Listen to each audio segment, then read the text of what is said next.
तो उन्होंने कहा मेरा तो व्यक्तिगत लक्ष्य यह है कि मैं मोक्ष प्राप्ति करूं, लेकिन भारत देश के लिए मेरी भावना है, मेरी अपेक्षा है कि भारत में राम राज्य आ जाए। ये जो राम राज्य की बात गांधी जी ने बार बार कही, इस पर बहुत कुछ उन्होंने लिखा, बोला, लेकिन जब जब गांधी जी के सामने ये प्रश्न आया कि आपकी जो कल्पना है राम राज्य की वो क्या है, तो गांधी जी ने बहुत सहजता से उत्तर दिया कि जो भगवान श्री राम ने कहा वही। अब भगवान श्री राम ने राम राज्य के बारे में, अपने राज्य के बारे में कहां कुछ कहा, इस दृष्टि से बहुत दिन में खोजता रहा और बहुत सारे राम कथा के जो विद्वान लोग हैं, मर्मज्ञ हैं, उनसे मिलता रहा कि भगवान श्री राम ने राम राज्य के बारे में क्या कहा है। ज्यादातर जगह मुझे निराशा हाथ लगी। जितने भी राम कथा के वाचक हैं जिनके पास में ये प्रश्न लेके गया कि भगवान श्री राम ने राम राज्य के बारे में क्या कहा, अपने राज्य के बारे में क्या कहा, राम राज्य होता कैसा है, उसकी सेना कैसी होती है, उसकी अर्थव्यवस्था कैसी होती है, उसके नियम कायदे कानून कैसे होते हैं, आखिर वो राज्य है तो उसकी राजनीति क्या है, उसकी सीमाएं कैसी हैं, ऐसे ऐसे प्रश्नों को लेकर जब जब मैं साधु संतों से, रामकथा मर्मज्ञों से मिलता रहा तो निराशा ही हाथ लगी, क्योंकि बहुत कोई उचित और स्पष्ट उत्तर उनके यहां से नहीं मिला। फिर कई जगह मुझे ये सुनने को मिला कि ये रामकथा तो अपनी भावना की चीज है, हम इसको कहते हैं, गाते हैं, हमें अच्छा लगता है, लेकिन इसमें से देश की किसी समस्या का समाधान निकलता है या भारत की सभी समस्याओं का समाधान निकलता है, ऐसा महात्मा गांधी मानते थे। उस दृष्टि से विचार किसी ने किया नहीं। फिर मैंने सोचा कि गांधी जी को फिर से पढ़ा जाए कि उन्होंने राम राज्य के बारे में कहीं तो कोई इशारा किया होगा। फिर पढ़ा, बार बार पढ़ा, तो अंत में उनका एक छोटा सा संकेत मिला कि राम की जो कथा है उसी कथा में ये सब है, दिख जाएगा, मिल जाएगा। राम कथा को मैंने फिर पढ़ना शुरू किया। सबसे पहली राम कथा मैंने पढ़ी तो श्री रामचरितमानस, और वो पढ़ने के पीछे दो बड़े आधार थे। उसका सबसे बड़ा आधार ये था कि मेरी जो माँ है वो हर दिन श्री रामचरितमानस के सुंदर कांड का पाठ करती है, हर दिन। ये उनका दैनिक कर्म है, और जब तक वो सुंदर कांड का पाठ नहीं करती हैं तब तक वो ना खाना बनाती है, ना किसी को खिलाती है, ना खाने देती है। तो कानों में उनके शब्द गूंजते रहे। बचपन से मैं वो सुंदर कांड पढ़ता रहा माँ के माध्यम से। कभी कभी उन्होंने मुझे पढ़ने के लिए भी बिठाया। हमारे घर में एक पुरानी परंपरा सी है, बहुत साल से चल रही है, कि साल में एक बार श्री रामचरितमानस का पाठ होता है। 24 घंटे का जो अखंड पाठ होता है, उसमें भी मैं बहुत दिन शामिल रहा। बहुत दिन श्री रामचरितमानस का पाठ करने के बाद सोचा कुछ और भी पढ़ा जाए, तो श्री वाल्मीकि रामायण पढ़ी। उन्होंने भगवान श्री राम की कथा को जिस तरीके से कहा है या लिखा है, वो गोस्वामी तुलसीदास जी की तुलना में बहुत अलग है, भिन्न है। श्री गोस्वामी तुलसीदास जी के भगवान राम है और वो आराध्य है। आराध्य के बारे में कोई लिखेगा तो एक दृष्टि से लिखेगा, लेकिन गोस्वामी तुलसीदास जी की तुलना में वाल्मीकि जी के लिए राम आराध्य नहीं है। वाल्मीकि जी एक तटस्थ कवि की तरह से वो सारा वर्णन कर रहे हैं कि श्री राम जी के यहाँ ऐसा ऐसा हुआ, उनकी कहानी में ऐसा ऐसा हुआ। मेरे एक बहुत नजदीकी और जिनको मैं बहुत मानता हूं अपने जीवन में, एक गुरु हैं श्री धर्मपाल जी। उनको एक बार मैंने चर्चा की तो श्री धर्मपाल जी ने कहा कि देखो, अगर तुम राम राज्य को ही समझना चाहते हो राम कथा में से, तो भारत में राम कथा लिखने वाले जो दक्षिण भारतीय कवि हैं या बड़े महान लोग हैं, उसको भी जरा देखो। मैंने पूछा क्यों? तो उन्होंने कहा उसमें तुमको बिल्कुल भिन्न दृष्टि मिलेगी।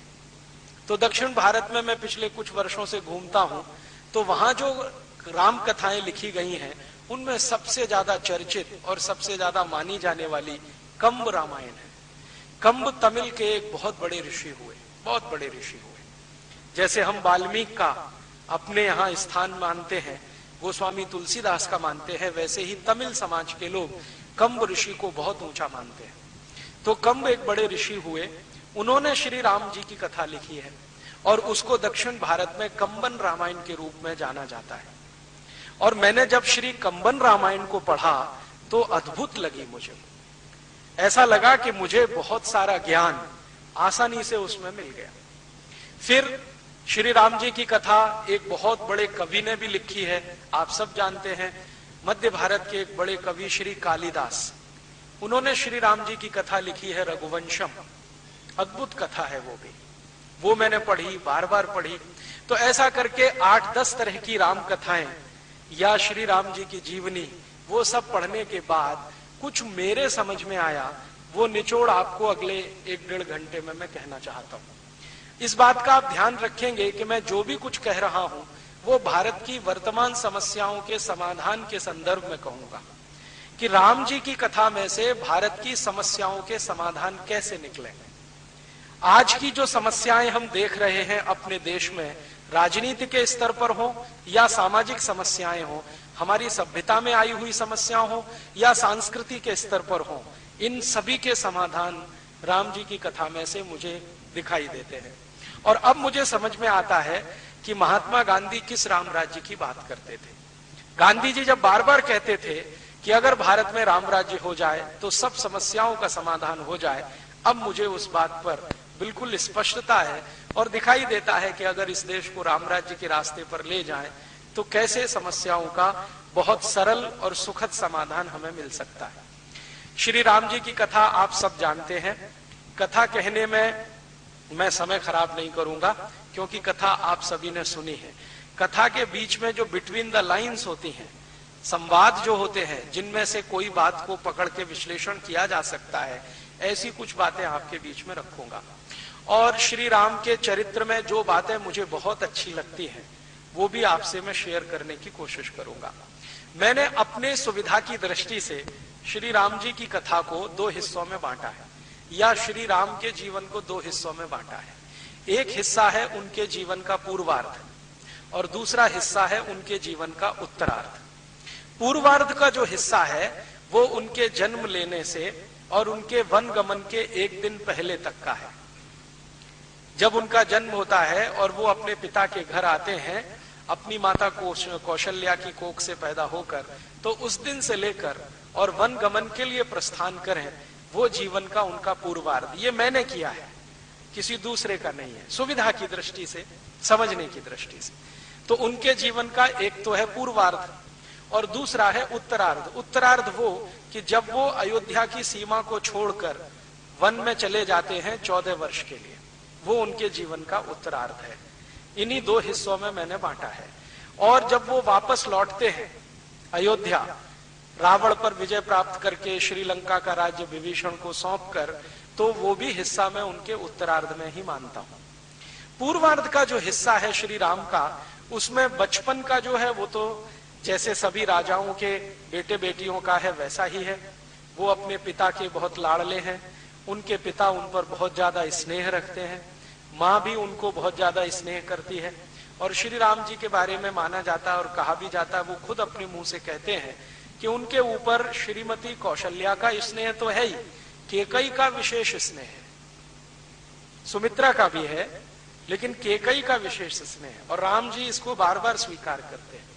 वो मानते हैं कि माता की कोई कृपा मेरे ऊपर हुई है, जो मुझे 14 वर्ष का वनवास मिला है, जो मेरे जीवन में मैं चाहता हूं वैसा करने का रास्ता खोल रहा है। तो केकई का विशेष स्नेह है। वो बड़े होते हैं और जैसे ही उनकी उम्र 14 वर्ष के आसपास आती है तो वो राजकाज के काम में रुचि लेना प्रारंभ करते हैं। तो उनके पिता श्री दशरथ ने उनको एक जिम्मेदारी सौंपी है, जिसको कई वर्ष तक वो निभा रहे हैं, बहुत ईमानदारी से और निष्ठा से। जिम्मेदारी क्या है? श्री दशरथ उनको कहते हैं कि तुम्हें ब्रह्म मुहूर्त में उठना है और प्रजा के बीच में जाके घूमना है, प्रजा के मन के सुख दुख तुम्हें पता करने हैं और ये आकर मुझे बताने हैं या मंत्रिमंडल के सामने रखने हैं। तो भगवान श्री राम या राजकुमार श्री राम बिना किसी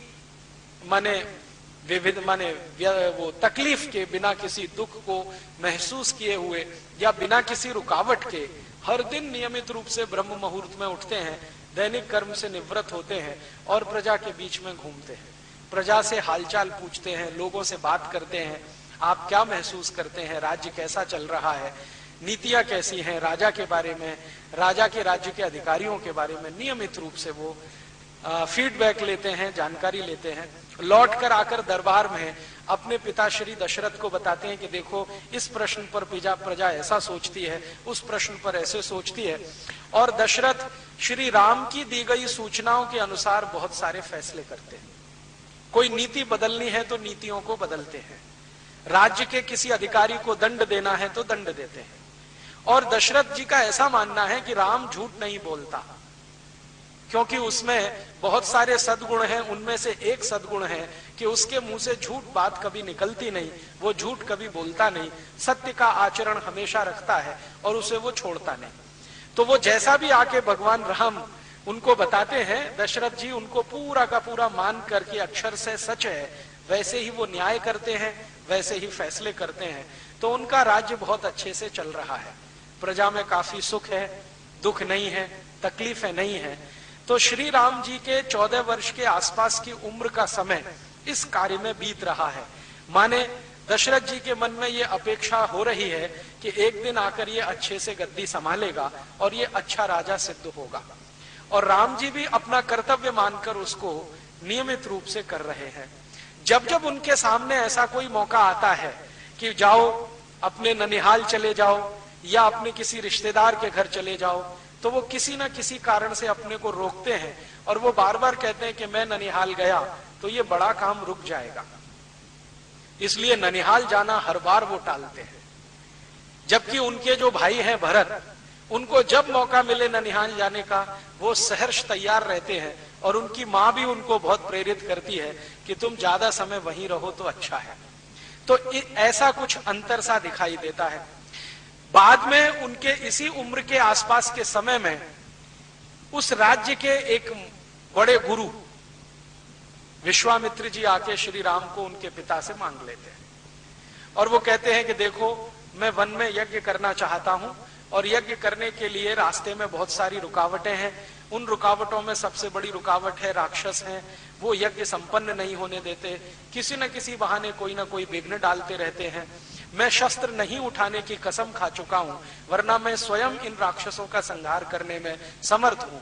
तो मुझे आप अपना बेटा दीजिए जो इन राक्षसों का संहार करे और मेरा यज्ञ निर्विघ्न संपन्न करे। बाद में विश्वामित्र जी दशरथ के दरबार में आकर पूरी कहानी सुनाते हैं कि इन राक्षसों ने कैसा उत्पीड़न कर रखा है, कैसा अत्याचार मचा रखा है, कैसे ये सब चीजों को तहस नहस करने में लगे हुए हैं, आदि आदि। आप जानते हैं कि राजा दशरथ के जो गुरु हैं वो वशिष्ठ हैं, लेकिन विश्वामित्र भी उनसे कुछ नीचे नहीं है। वशिष्ठ की राज दरबार में बहुत इज्जत है, सम्मान है, लेकिन विश्वामित्र का समाज में बहुत सम्मान है। उस समय का जो समाज है, उस समाज में विश्वामित्र की ऊंचाई बहुत है और राज्य के अंदर वशिष्ठ की ऊंचाई है। तो जब विश्वामित्र आते हैं और राम जी को मांगते हैं तो दशरथ कहते हैं कि ठीक है, मैं वशिष्ठ से बात करूंगा और मेरे गुरु अगर कहते हैं तो जरूर शहर से जाने की अनुमति है। तो वशिष्ठ से दशरथ जी का संवाद होता है। उस संवाद में श्री राम जी भी पहुंच जाते हैं। हालांकि उनको उनके पिता ने अनुमति नहीं दी है कि तुम इसमें शामिल हो, लेकिन वो कहते हैं कि मेरे बारे में फैसला हो रहा है, इसलिए मेरा रहना आवश्यक है। तो वशिष्ठ जी कुछ ऐसे इशारे में संकेत करते हैं कि राम का वहां जाना ठीक नहीं है, उसकी जरूरत भी नहीं है। हम चाहें तो विश्वामित्र के साथ अपनी सेना को भेज देते हैं, ये सेना जाएगी, राक्षसों का संहार करके वापस आ जाएगी, इसमें कोई तकलीफ नहीं है। तो राम पूछ रहे हैं आप ऐसा क्यों सोचते हैं? तो वशिष्ठ कहते हैं कि देखो तुम्हारे पिताजी वृद्ध हो चुके हैं, इनको अभी वानप्रस्थी होना है, राजकाज से मुक्त होना है, अब तुम्हें इस राज्य को संभालना है, तुम्हें ये पद मिलना है, इस पर बैठकर इसकी गरिमा है, इसकी इज्जत है, प्रतिष्ठा है, वो बढ़ानी है, इसलिए हम तुमको वन नहीं भेज सकते। पता नहीं वहां कितना समय लगे, 2 वर्ष लग जाए, 5 वर्ष लग जाए, हो सकता है ज्यादा समय लग जाए, क्योंकि ये राक्षसों का साम्राज्य, खासकर जो मायावी राक्षस हैं उनका साम्राज्य बहुत फैल गया है। अयोध्या की सीमा को छोड़कर जितनी सीमाएं वर्णन की गई हैं वो सब राक्षसों के कब्जे में है। तो श्री राम कहते हैं कि मुझे जीवन में एक ही तो मौका मिल रहा है अपने को साबित करने का, और आप वो भी मुझसे छीन लेना चाहते हैं। और वो कहते हैं कि मुझे तो लगता है कि विश्वामित्र मेरे बड़े हितैषी हैं आपकी तुलना में। तो वशिष्ठ उनसे पूछ रहे हैं कि तुमको ऐसा क्यों लगता है? तो वो कहते हैं कि देखो, जब तक मैं राजमहल में रहता हूं तो मुझे प्रजा के सुख दुख का सिर्फ अनुभव हो जाए, इसकी मैं कोशिश करता हूं प्रयास पूर्वक। लेकिन अगर मैं राजमहल छोड़ के चला जाऊं और जंगल में रहने लगूं ऐसे ही जैसे सामान्य प्रजा रहती है, तो मुझे प्रयास पूर्वक अनुभव नहीं करना पड़ेगा, आसानी से मुझे अनुभव होने लगेगा। तो जब तक मैं ये राजमहल के सुख नहीं छोड़ूंगा तब तक मुझे दुख का अनुभव होगा नहीं, और जब तक दुख का अनुभव नहीं होगा तब तक न्याय और अन्याय का अंतर मुझे नहीं पता होगा, श्रेय और प्रेय का अंतर नहीं मालूम है, क्या अभीष्ट है क्या नहीं है ये मैं समझ नहीं पाऊंगा, इसलिए मुझे तो जाना ही है। अब इस तरह के वाक्य जब वो बोलते हैं तो वशिष्ठ जी कहते हैं कि फिर ठीक है, जैसी तुम्हारी इच्छा। तो श्री राम जी कहते हैं मेरी इच्छा नहीं, ईश्वर की इच्छा, ईश्वर की इच्छा। तो वो कहते हैं वो कैसे? तो उन्होंने कहा ये ईश्वर की इच्छा है कि मैं जाऊं, वरना विश्वामित्र ऐसे ही नहीं आए हैं। विश्वामित्र खुद इतने तपस्वी हैं और बलशाली हैं, जिन्होंने अद्भुत अद्भुत किस्म के अस्त्र और शस्त्रों का निर्माण किया है। वो चाहे तो राक्षसों का पूरा साम्राज्य मिटा सकते। वो कह रहे हैं कि मैंने एक संकल्प किया है कि राक्षसों के युद्ध नहीं लड़ूंगा, लेकिन वो संकल्प तोड़ भी सकते हैं, और संकल्प तोड़ने का प्रायश्चित करने की भी हैसियत उनकी है, लेकिन कुछ विशेष सोच विचार कर वो मुझे लेने आए हैं। तो मैं मानता हूं कि ये ईश्वर की कोई इच्छा है। और वशिष्ठ को कहते हैं कि मैं तो बहुत आस्थावान हूं, ईश्वर के प्रति मेरा परम विश्वास है, और वो कहते हैं कि नियति निश्चित है, इसलिए मुझे लगता है कि ये वनगमन जाना ही है। तो वो निकलते हैं और अपने साथ अपने भाई लक्ष्मण को ले जाते हैं। पहले तो वो सोचते हैं मैं अकेला जाऊं, लेकिन लक्ष्मण उनको बहुत जिद करके तैयार करते, नहीं मैं भी आपके साथ चलूंगा। लक्ष्मण की जो मां है सुमित्रा, वो उनको बार बार ये सिखा रही है कि तुम्हें राम की छाया बन के रहना है, जीवन के किसी भी मोड़ पर उन्हें छोड़ना नहीं है, तुमको उनसे सीखना है, अपना इष्ट उनको बनाना है। तो सुमित्रा की शिक्षा, बाद में दशरथ का आशीर्वाद, दोनों मिलकर विश्वामित्र के साथ जाते हैं। अब विश्वामित्र के साथ जब वो जा रहे हैं तो सबसे महत्व की बात जो मुझे समझ में आती है वो ये कि जब उनको कहा उनके पिता श्री दशरथ ने कि देखो राक्षसों से युद्ध होगा, तुम अपने साथ सेना लेकर जाओ, तो श्री राम कहते हैं कि सेना लेकर गया तो क्या फायदा। तो कहते हैं अच्छा ठीक है, सेना लेके नहीं जा रहे हो तो अस्त्र शस्त्र लेकर जाओ। तो उन्होंने कहा अयोध्या के अस्त्र शस्त्रों से लड़ा तो क्या फायदा। फिर वो कह रहे हैं कि अच्छा ठीक है, ना तुम सेना ले जाना चाहते हो ना अस्त्र शस्त्र ले जाना चाहते हो, इस राज्य के कुछ बहादुर सैनिक हैं उनको अपने साथ ले जाओ। उन्होंने कहा नहीं, ये तो मैं धर्म युद्ध के लिए जा रहा हूं, न्याय युद्ध के लिए जा रहा हूं, इसलिए जहां जाऊंगा वहीं सेना बनाऊंगा, जहां जाऊंगा वहीं अस्त्र शस्त्रों का निर्माण करूंगा, जहां जाऊंगा वहीं संसाधन जुटाऊंगा। अब ये जो बात है श्री राम जी की, ये आज की बहुत सारी समस्याओं की तरफ इशारा करती है। श्री राम में लीडरशिप है, नेतृत्व करने की क्षमता है। लीडर वो होता है जो जहां जाए वहीं व्यवस्था बना ले। और आज के भारत की राजनीति में लीडर पैदा होना बंद हो गए हैं, अब मैनेजर पैदा होते हैं। मैनेजर माने वो जिसको सब कुछ दिया जाए तब कुछ करे। हमारे आज के नेता पता है क्या कहते हैं? टीए चाहिए, डीए चाहिए, एचआरए चाहिए, बेसिक सैलरी में इतने सारे इमोल्यूमेंट्स चाहिए, इतने करोड़ रुपए का खर्चा चाहिए, ऐसी गाड़ियां चाहिए, एसी फर्स्ट क्लास का पास चाहिए, हवाई जहाज की नियमित यात्राएं चाहिए, तब जाकर हम कुछ करेंगे। तो ये लीडर नहीं है, ये तो मैनेजर है। क्योंकि किसी कंपनी में हम मैनेजर को नियुक्त करते हैं तो उसके लिए सब सुविधाएं जुटा कर देते हैं। एक एसी चैम्बर होता है, गाड़ी होती है, टेलीफोन होता है, मोबाइल फोन होता है, सब कुछ होता है। सुविधाएं जुटाकर हम देते हैं, तब जो काम करता है वो मैनेजर होता है। और बिना सुविधाओं के काम करके जो बना लेता है वो लीडर होता है। तो श्री राम में लीडरशिप है, और उनको अपनी लीडरशिप पर इतना भरोसा है कि वो कह रहे हैं कि मैं वन में चला गया, आप परेशान मत हो, जो वन में रहने वाले लोग हैं उन्हीं के बीच से सेना खड़ी करूंगा। उनके पास जो संसाधन है उन्हीं संसाधनों से अपने काम चलाऊंगा। कभी मैं अयोध्या राज की सेना मांगने के लिए नहीं आऊंगा। हां, जरूरत पड़ेगी तो गुरु विश्वामित्र का निर्देश लेता रहूंगा और युद्ध नीति में उनसे कुछ सीखता रहूंगा, लेकिन मांगने तो नहीं आऊंगा। उनका अपना आत्मविश्वास इतने गजब का है। और वो लक्ष्मण को पूछते हैं, तुम्हें मंजूर है?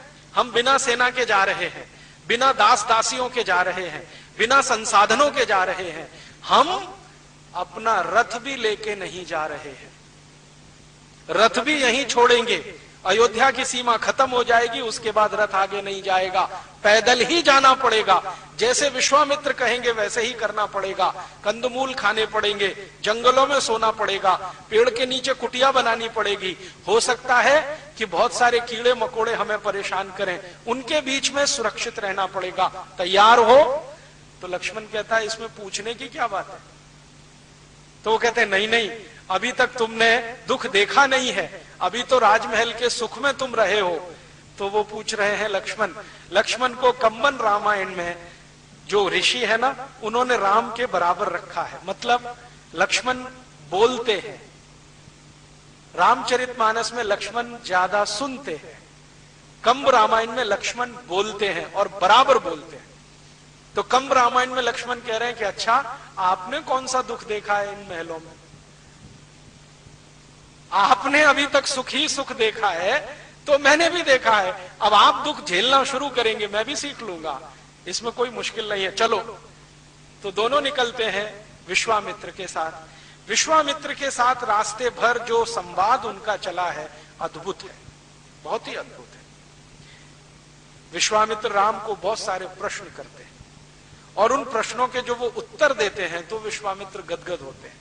वो कहते हैं कि ये लड़का समय से पहले परिपक्व हो चुका है और भविष्य का चक्रवर्ती सम्राट या राजा होने की इसमें सभी काबिलियत है। तो ऐसे बहुत सारे प्रश्न हैं जो विश्वामित्र और राम के संवाद के रूप में है। तो विश्वामित्र पहला प्रश्न पूछ रहे, राम तुम्हें मालूम है हम कहां जा रहे हैं? तो हाँ, वन में जा रहे हैं, कहीं आपकी कुटिया बनी हुई है, वहां राक्षस बहुत उत्पात मचा रहे हैं, वो आपको यज्ञ नहीं करने दे रहे हैं और आपको यज्ञ करना है, क्योंकि ये यज्ञ आप अपने लिए नहीं कर रहे हैं, समाज के लिए कर रहे हैं, समाज को सुख मिले इसके लिए यज्ञ कर रहे हैं। तो मैं भी समाज का एक अंग हूं, आपके यज्ञ में निर्विघ्नता आए, वो संपन्न हो, ऐसी मेरी इच्छा है, उसमें सहयोग करने जा रहा हूं। तो वो पूछ रहे हैं विश्वामित्र कि तुम जहां जा रहे हो वहां किस तरह के राक्षस रहते हैं, अंदाजा है? तो उन्होंने कहा, अंदाजा तो नहीं है, लेकिन देख लूंगा, पता चल जाएगा कितने मजबूत हैं, कितने ताकतवर हैं, उनकी शक्ति कितनी है, मेरी शक्ति कितनी है। तो फिर वो कह रहे हैं कि सेना तो लिया नहीं है हमने, राजा दशरथ तो तैयार थे सेना देने के लिए, पैसा भी लिया नहीं है हमने, दास दासियां लिया नहीं है हमने, मैनेजर लिए नहीं है, तुम्हारे सहयोगी है नहीं, तुम्हारे पास अपना तीर कमान है, धनुष है, लक्ष्मण के पास इतना है, अब क्या करेंगे वहां? तो श्री राम कहते हैं एक वाक्य, वो कहते हैं कि हम जन सेना बनाएंगे। राजा दशरथ की सेना तो दूसरे तरह की है, हम तो दूसरे तरह की सेना बनाएंगे। तो विश्वामित्र जिज्ञासा से पूछते हैं, तुम्हारा क्या मानना है, राजा दशरथ की सेना कैसी है? तो वो कहते हैं, राजा दशरथ की सेना में जितने भी सैनिक हैं वो सब वेतन पर काम करने वाले हैं। तो इनकी जो देशभक्ति है या स्वामी भक्ति है वो वेतन से जुड़ी हुई है। जब तक इनको समय से वेतन मिलता रहता है, इनके मन में देशभक्ति प्रज्वलित रहती है। जो एक महीने भी इनका वेतन ना मिले तो ये सब बिखर जाते हैं, इनमें दम नहीं है। इनकी ताकत से राक्षस राज्य का सफाया नहीं होता। तो फिर विश्वामित्र पूछ रहे हैं, तुम्हें शक है कोई? हाँ, राम कह रहे हैं, बहुत बड़ा शक है। अगर राक्षसों का कोई राजा इनके पास आए और हमसे ज्यादा सैलरी और पगार ऑफर कर दे तो ये तो सब चले जाएंगे उनके पास, इन पे भरोसा नहीं है मुझे। तो उन्होंने कहा, तुम ऐसा किस आधार पर कहते हो? तो उन्होंने कहा, मैं रोज यही देखता हूं अपने राज्य माने अयोध्या में, मैं रोज सुबह ब्रह्म मुहूर्त में निकलता हूं, सैनिकों के घर में भी जाता हूं, सेना प्रमुख के यहां भी जाके बैठता हूं, उनसे जो संवाद होते हैं उससे मेरे समझ में आता है कि ये पैसे के लिए लड़ने वाले हैं, इनकी ताकत नहीं है। इसलिए मैं तो ऐसे सैनिक तैयार करूंगा जो अपने सम्मान और इज्जत के लिए लड़ेंगे, अपने अस्तित्व के लिए लड़ेंगे, उनकी ताकत इनसे कई गुनी ज्यादा होगी। तो विश्वामित्र पूछ रहे हैं कि जरा और स्पष्ट करो। तो वो कह रहे हैं कि देखो, जंगलों में कोई लोग तो रहते हैं। तो विश्वामित्र से पूछ रहे हैं, बताओ कौन तरह के लोग रहते हैं। तो विश्वामित्र भारत के उन जनजातियों के नाम गिना रहे हैं उनको जो जंगलों में निवास करती हैं। जैसे गोंड जनजाति है, भील जनजाति है, कोल जनजाति है। ऐसी 4556 जनजातियां हैं जो शहरों में रहती, नगरों में नहीं रहती। आज दुर्भाग्य से हम उन सबको आदिवासी कहते हैं, राम जनजाति के रूप में संबोधित करते हैं। तो राम कह रहे हैं कि ये जो 4556 किस्म की जनजातियां हैं, इनका राक्षसों से क्या लेना देना है।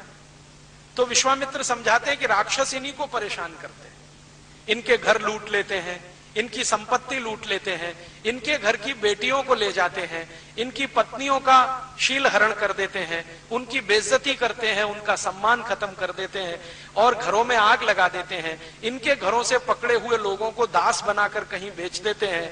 राक्षस इस किस्म के लोग हैं। तो राम कहते हैं कि बस मेरा समाधान हो गया।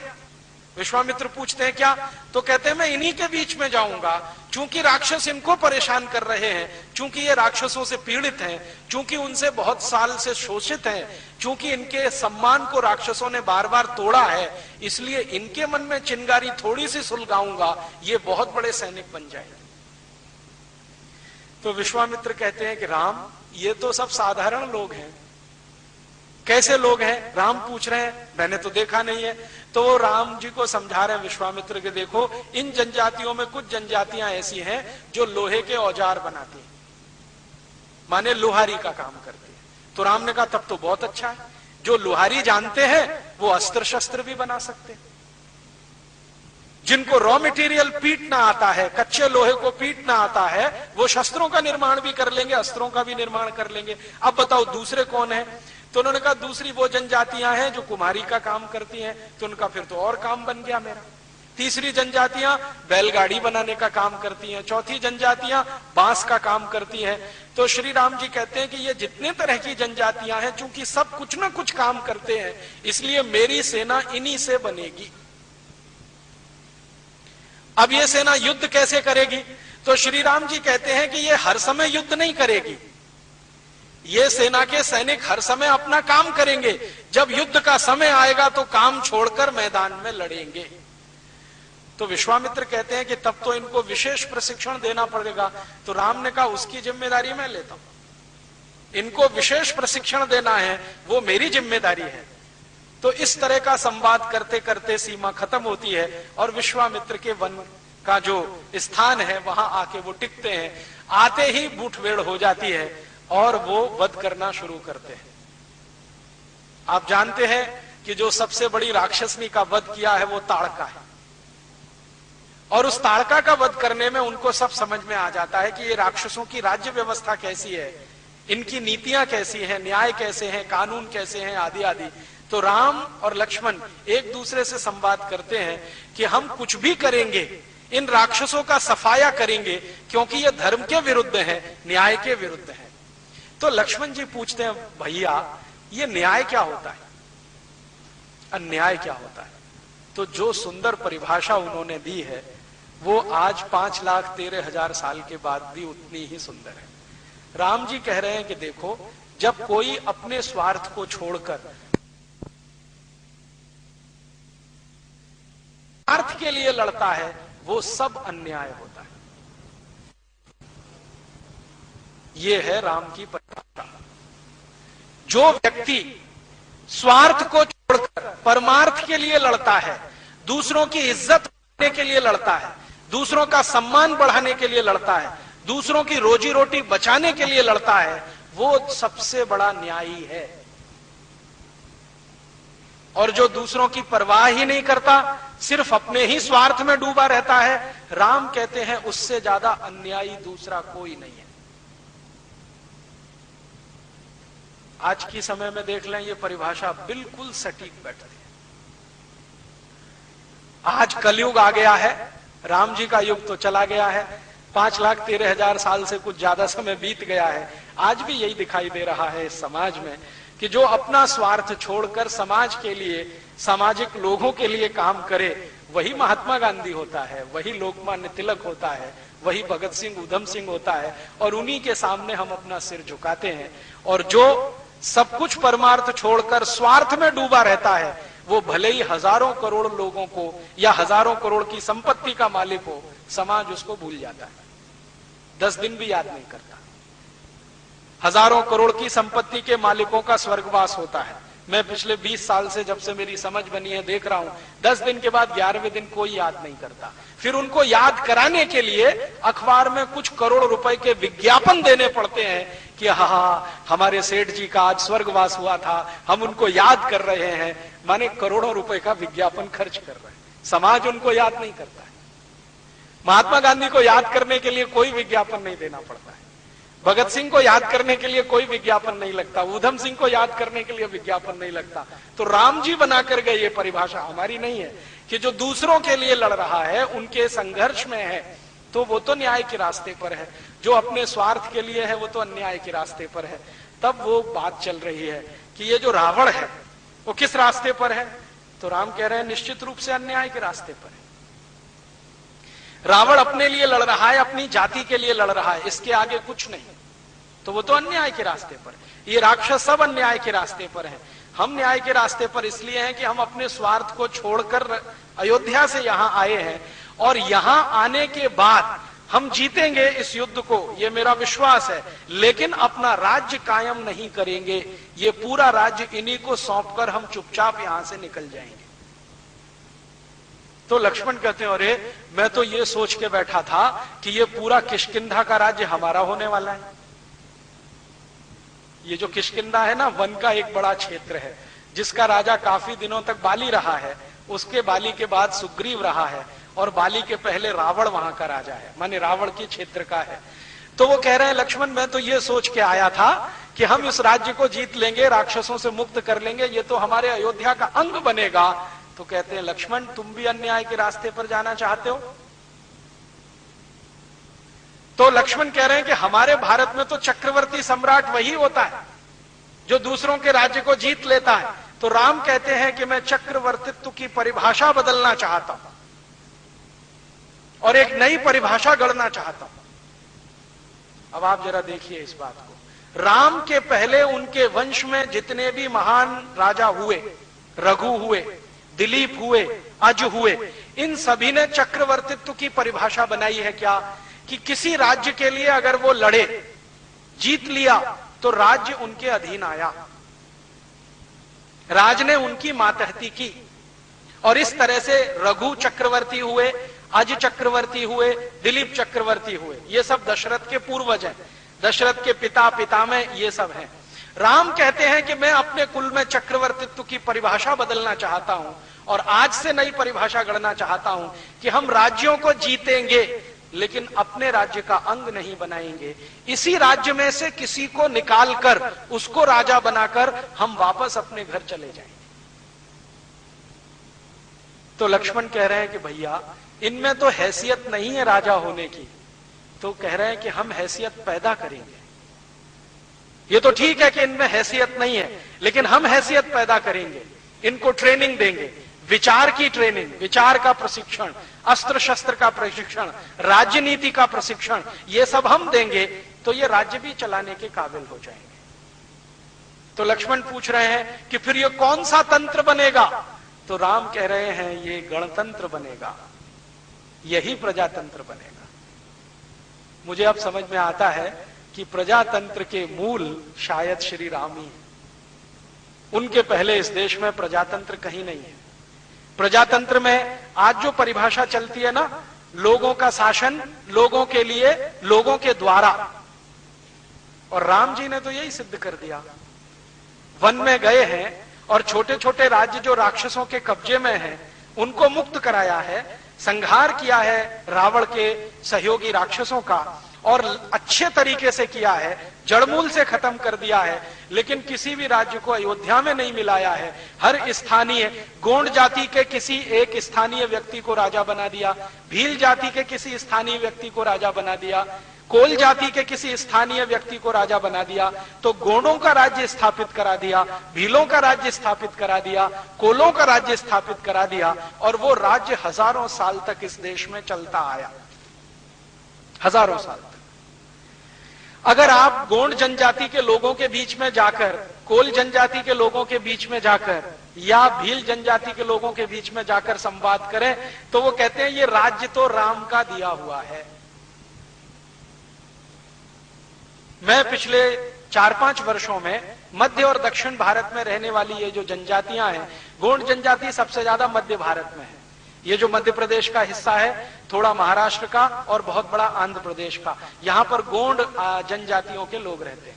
कोल जनजाति थोड़ा उससे नीचे है, और भील काफी बड़े इलाके में। इन तीनों जनजातियों के प्रमुखों के बीच में जाकर कई कई दिन रहा हूं और उनकी रामकथा सुनी है। वो हर बार रामकथा की शुरुआत ही कहते हैं, हे भगवान श्री राम, ये राज्य आपका दिया हुआ है, हम तो आपके सेवक हैं। और जब कंब रामायण मैंने पढ़ा तो बिल्कुल बात समझ में आई। वो लक्ष्मण को कह रहे हैं कि राज्य हम जीतेंगे, देंगे इनको वापस, राजा इन्हीं का होगा, हमारा कोई व्यक्ति यहां राजा बन के नहीं बैठेगा। तो राक्षसों से, रावणों से राज्य छीनकर भीलों को, कोलों को और दूसरी जनजातियों को राजा बनाते चले जाना, ये राम ने चक्रवर्तित्व की नई परिभाषा दी है। और इसलिए शायद वो आदर्श और मर्यादा पुरुषोत्तम माने गए हैं। हमारे यहां इसके पहले कभी ऐसा हुआ नहीं। श्री राम जी के पहले का जो भी इतिहास भारत का पढ़ाता रहा है, या जिसको भी थोड़ी समझ है, वो ये है कि जिस भी राजा ने दूसरे को जीत लिया, अपने मातहत उसने कर लिया।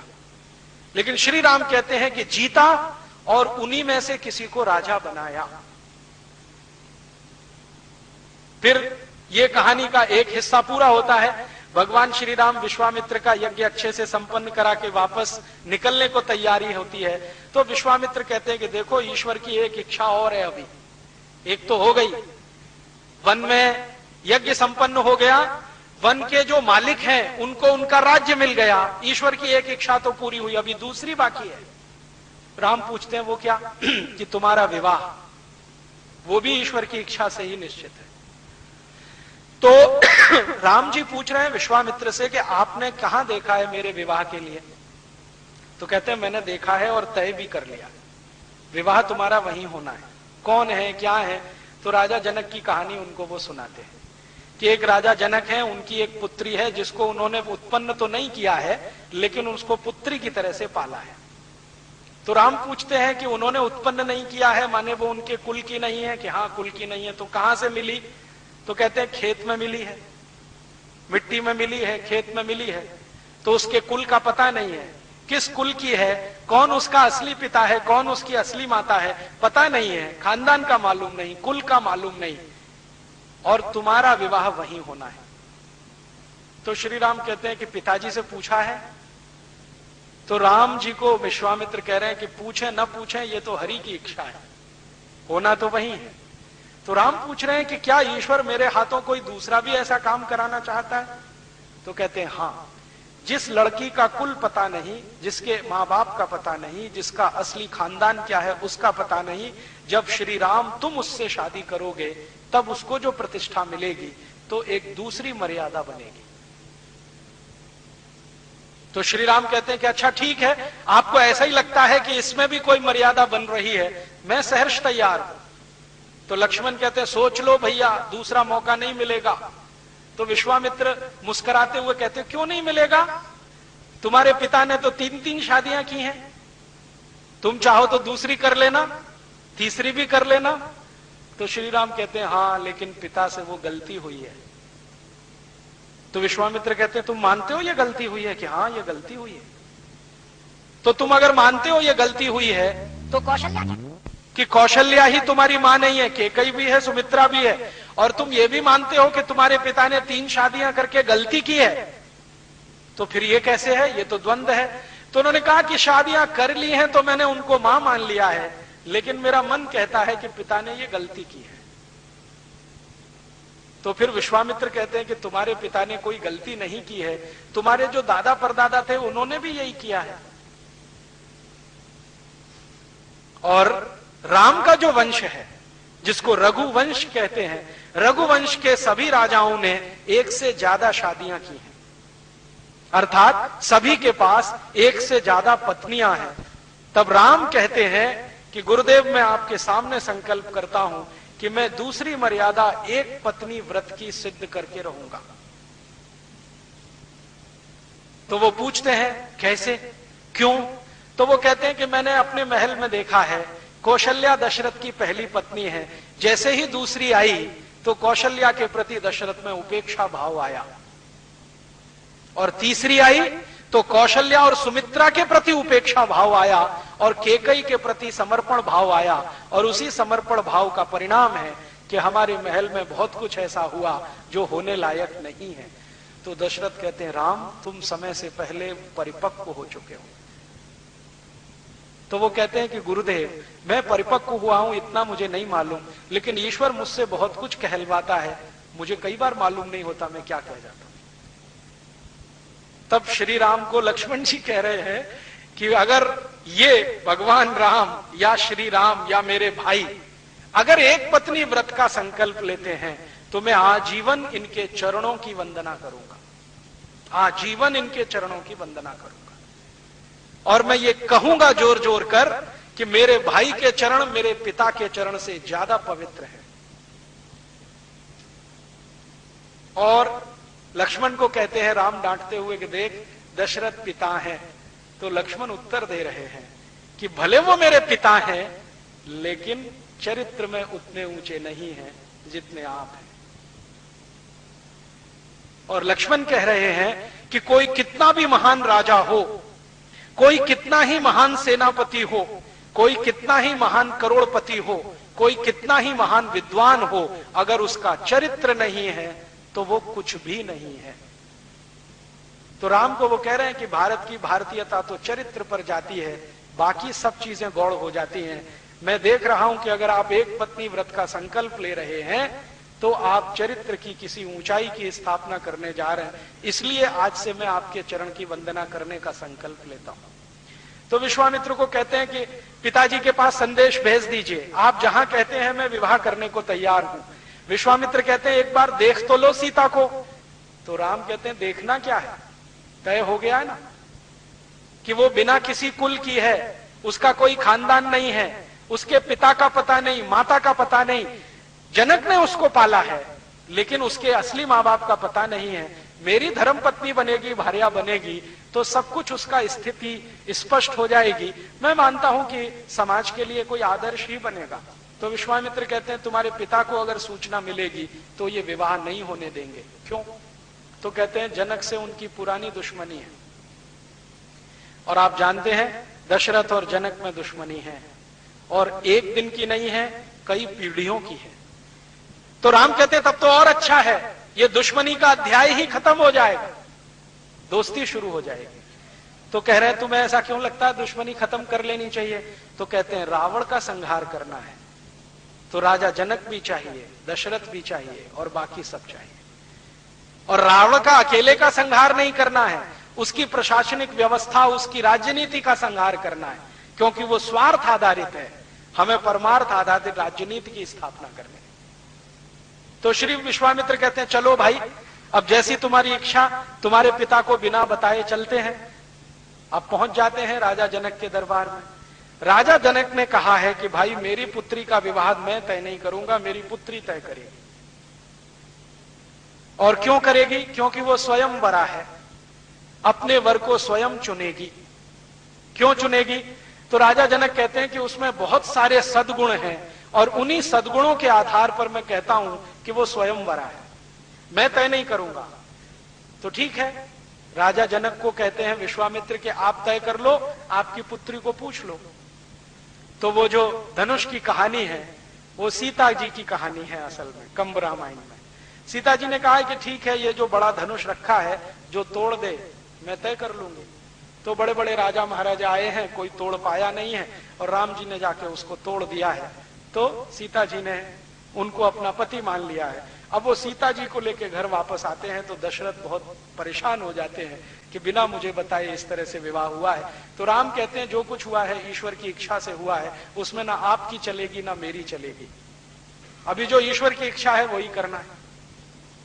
और फिर थोड़े दिन उनका समय बीतता है और उसके बाद अचानक से वो घटना घटित होती है कि कैकेयी दशरथ से कहती है कि अब मुझे वो वर मांगने का समय आया जो कभी आपने तय किया था, मेरा पुत्र गद्दी का अधिकारी बने, ये मेरी अभीष्ट इच्छा है। अब आप इसके लिए राम को वन भेजो और मेरे वो भरत को गद्दी दिलाओ। तो दशरथ तो परेशान होते हैं, लेकिन राम को जब पता चलता है तो सहर्ष स्वीकार करते हैं और वो फिर दशरथ से कहते हैं कि इसमें भी ईश्वर की कोई इच्छा है। माने हर बार राम जी ईश्वर के प्रति अपनी भक्ति ऐसे दिखाते हैं। आस्थावान व्यक्ति कैसा होता है? जो हर चीज में ईश्वर की इच्छा को देख लेता है। लक्ष्मण को बहुत गलत लगता है, लक्ष्मण विद्रोह करने के लिए तैयार है, अपने बाप के खिलाफ बगावत करने के लिए तैयार है। ऐसा कैसे हो सकता है? आपका अधिकार है, आप सबसे बड़े हैं, गद्दी पर आपको ही बैठना है, राज्य आपको चलाना है, नीतियां आपको आती हैं, न्याय अन्याय आप समझते हैं। भरत को तो कुछ समझ भी नहीं है, वो जिंदगी भर ननिहाल में रहा है, सुखों ही सुखों में पला है, उसने दुख कभी देखा नहीं है। आपने तो दुख का भी अनुभव किया है, मैंने थोड़ा किया है, आपने ज्यादा किया, इसलिए राजा बनने के अधिकारी तो आप ही हैं। तो राम कहते नहीं, अभी राजा बनकर अगर मैं यहां बैठ गया तो इससे भी बड़े कुछ काम होने वाले हैं, वो नहीं होने, इसलिए वन गमन तो जाना है। तो वन गमन जाने का तय होता है और फिर उनके साथ उनकी भार्या धर्मपत्नी सीता और फिर लक्ष्मण भी जाते हैं और वही कहानी फिर दोहराई जाती है। राजा दशरथ कह रहे हैं कि तुम वन जा रहे हो तो दास दासियों को लेके जाओ। राम कहते हैं नहीं, तुम वन जा रहे हो तो घोड़े हाथी लेके जाओ, नहीं, तुम वन जा रहे हो तो धन संपत्ति लेके जाओ, नहीं, तुम वन जा रहे हो तो अस्त्र शस्त्र लेके जाओ, नहीं, मैं जहां जाऊंगा वहीं सेना बनाऊंगा, वहीं के संसाधनों से रहूंगा। मुझे एक साधारण व्यक्ति का जीवन बिताना है और मैं जब साधारण व्यक्तियों के बीच में साधारण बनकर रहूंगा तो उनमें ज्यादा प्रेरणा पैदा होगी और शायद वो अपना लक्ष्य हासिल कर सकेंगे। एक राजा की हैसियत से जाऊंगा तो मेरे और उनके बीच में दूरी रहेगी, ये दूरी अगर पट नहीं पाई तो जो हासिल करना है वो मिलेगा नहीं। और 14 वर्ष का जो उनका वनवास है वो सब आप जानते हैं, जगह जगह जाना, कंदमूल खाना, वहीं कुटिया बना के रहना, वहीं के संसाधनों से जीवन चलाना, सुख में रहना, दुख में रहना, अलग अलग तरीके से जीवन बिताते हुए, राक्षसों का संहार करते हुए और जनजातियों का राज्य स्थापित कराते हुए वो अंत में पहुंचते हैं जब उनकी पत्नी का अपहरण होता है, रावण उठा के ले जाता है, फिर युद्ध का नाद होता है और युद्ध होता है। युद्ध में राम विजयी होते हैं, रावण हारता है। रावण हारता है तो उसके बाद विभीषण को राजा बनाते हैं। तो विभीषण खुद हैरान है कि ये मुझे राजा बना रहे हैं, वो अब तक सोच के बैठा था कि राम राजा बनेंगे। तो राम कह रहे हैं कि मेरी आज तक की परंपरा नहीं है, जिस राज्य को जीता वहां मैं राजा बना, ये हुआ नहीं, मैंने उसी राज्य के नागरिकों को राजा बनाया। तब विभीषण पूछ लेते हैं, मुझे एक जिज्ञासा है, क्या है कि आपने बाली का संहार किया था और सुग्रीव को राजा बनाया था, आपके यहां अन्याय तो नहीं है, अधर्म भी नहीं है, तो ये वाली का बद न्याय था। तो राम पूछ रहे हैं, इतने दिन बाद क्यों पूछ रहे हो तुम? अभी तो सब कहानी खत्म हो गई। तो वो कह रहे हैं कि अभी तक हिम्मत नहीं पड़ी पूछने की। क्यों नहीं पड़ी?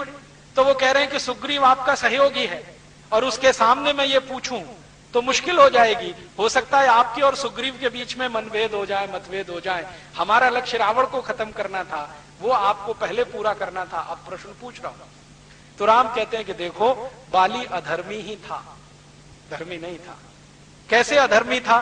तब वो सुग्रीव को कहते हैं कि कहानी सुनाओ बाली की, क्या क्या किया था उसने तुम्हारे साथ। तो सुग्रीव कहता है कि मैं और बाली दोनों सगे भाई थे और बाली हर समय मेरा अपमान करता था, बार बार मेरी पत्नी का अपमान करता था। मेरा और मेरी पत्नी का अपमान करना इतना ही नहीं, राज्य के विद्वानों की पत्नियों का और पतियों का भी अपमान करता रहता था।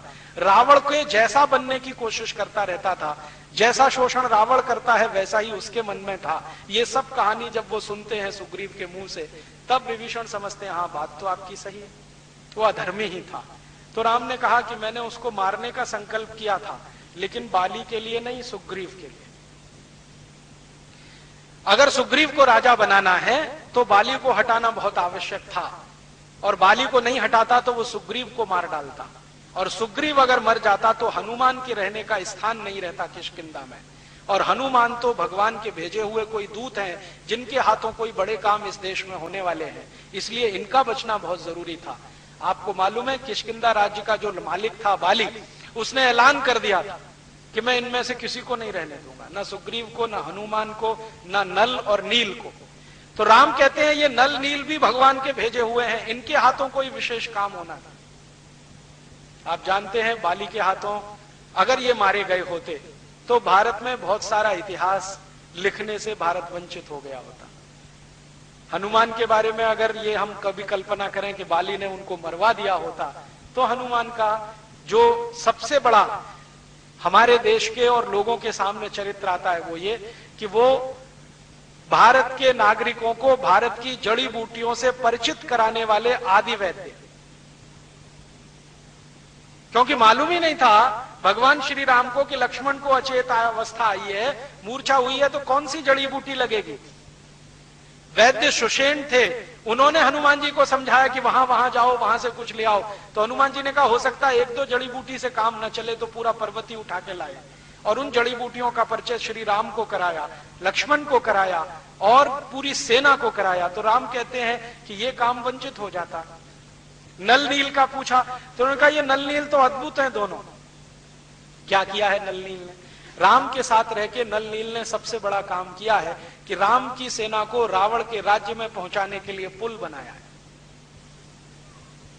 अब तक तो हम सब ये मानते थे कि ये रामचंद्र जी की सेना जो रावण के राज्य में पहुंची उसके लिए कोई पुल बना तो बना होगा, हमारे दिमाग में नहीं बैठता था, कल्पना नहीं आती थी। लेकिन अब अमेरिका की सबसे बड़ी वैज्ञानिक संस्था नासा ने उस पुल के चित्र निकालकर जब सबको दिखाए और उसकी कार्बन डेटिंग हुई तो पता चला कि वो पुल 5,13,000 और कुछ 100 वर्ष पुराना है, और भगवान श्री राम का रावण से युद्ध भी उतना ही पुराना है। तो सिद्ध हो गया कि ये पुल उनके समय में बना है। और श्री राम विभीषण को कह रहे हैं कि देखो मुझे नहीं आता पुल कैसे बनाया जाता है, ये नल नील दोनों जानते हैं।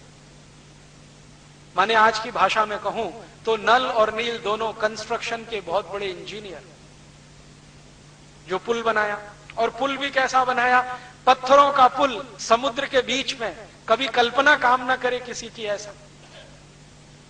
अब समुद्र में पत्थरों को डुबोना, तो नाव पे पत्थरों को रखना और नाव में किसी तीर को मार के उसको डुबो देना, ये काम वो कर रहे हैं भगवान श्री राम के साथ। तो पत्थरों को डुबोते डुबोते डुबोते डुबोते फिर एक ऊंचाई तक लाए हैं, फिर कंस्ट्रक्शन हुआ है। और उस पुल का कंस्ट्रक्शन पत्थर और पत्थर को जोड़ने वाले चूने के साथ इतना मजबूत बन गया है कि आज तक वो सुरक्षित है। 5,13,000 साल पुराना पुल सुरक्षित है, जो कभी भारत में नल नील ने भगवान श्री राम के लिए बनाया। और अब अमेरिका के वैज्ञानिक मानते हैं कि हाँ, भारत का साइंस और टेक्नोलॉजी कोई बहुत ऊंची चीज रही होगी, नहीं तो कैसे संभव है। पत्थरों से समुद्र के बीच में पुल बनाना, नदी पे पुल बनाना तो समझ में आता है, क्योंकि नदी की गहराई निश्चित होती है, समुद्र की गहराई ही निश्चित नहीं है। कभी कहां पर 100 किलोमीटर गहरा हो सकता है, कभी कहां पर 40 किलोमीटर, कभी कहां पर 200 किलोमीटर गहरा हो सकता है। इतने गहरे समुद्र में पुल बांध दिया। और वो पुल के फोटोग्राफ्स मैंने देखे, मेरे पास मेरे कंप्यूटर में वो पड़े हुए हैं, बहुत अच्छे से फीड किए हुए हैं। कभी मौका मिला तो एलसीडी प्रोजेक्टर की मदद से आपको दिखाऊंगा कि कैसे एक पत्थर को दूसरे से जोड़ा गया है। उसके अंदर के जो चित्र निकाले हैं ना पुल के, पत्थरों को एक दूसरे से जोड़ा है, बीच में चूना लगा के, लेकिन पत्थर खिसक ना जाए तो लोहे की कील लगी हुई है दोनों तरफ जोड़ने के। ये विज्ञान उस समय था हमारे देश में। और पुल को ऊपर से जब देखते हैं ना, सैटेलाइट से उसके सारे पिक्चर निकाले गए हैं, शायद दैनिक भास्कर अखबार में छप भी चुके हैं, कोई मुझे कल बता रहा था। मेरे पास तो उसके ओरिजिनल फोटोग्राफ्स हैं। तो वो फोटोग्राफ्स जब ऊपर से हम देखते हैं ना, तो पुल साफ दिखाई देता है कि वो ऐसे जेड शेप में बना हुआ है, स्ट्रेट लाइन नहीं है, एक रेखीय रेखा में पुल नहीं है, ऐसे है फिर ऐसे है फिर ऐसे है फिर ऐसे है फिर। बहुत दिन में सोचता रहा कि ऐसा पुल नल नील ने कैसे बनाया और क्यों बनाया, क्यों बनाया, जरूरत क्या थी। जैसे आजकल डैम बनाते हैं ना, डैम एक तरह का पुल ही होता है, तो सीधी लाइन में बना दिया। तो शायद भारत की तकनीकी नहीं है कि सीधी लाइन में पुल बनाया जाए, ये यूरोप की टेक्नोलॉजी है। कि वहां पुल बनाने का काम जो शुरू हुआ है यूरोप में 18वीं शताब्दी से, वो सीधी रेखा में है। भारत में शायद हो नहीं सकता, समुद्र में तो बिल्कुल असंभव है, क्योंकि एक रेखीय पुल अगर होगा, लीनियर होगा, एक ही लाइन में होगा, तो उस पर पानी का दबाव सबसे ज्यादा पड़ेगा, क्योंकि समतल चीज होती है ना, तो उस पर दबाव ज्यादा होता है। पानी का दबाव ज्यादा आएगा तो टूट जाएगा, तो 5,13,000 साल थोड़ी टिक पाएगा। तो नल नील की अकल देखो कि जो दबाव पानी का पड़े उसको एक दूसरे पर डिस्ट्रीब्यूट कर दो, एक ही स्थान पर पूरा दबाव ना पड़े, इसलिए उसको जेड शेप दे दिया।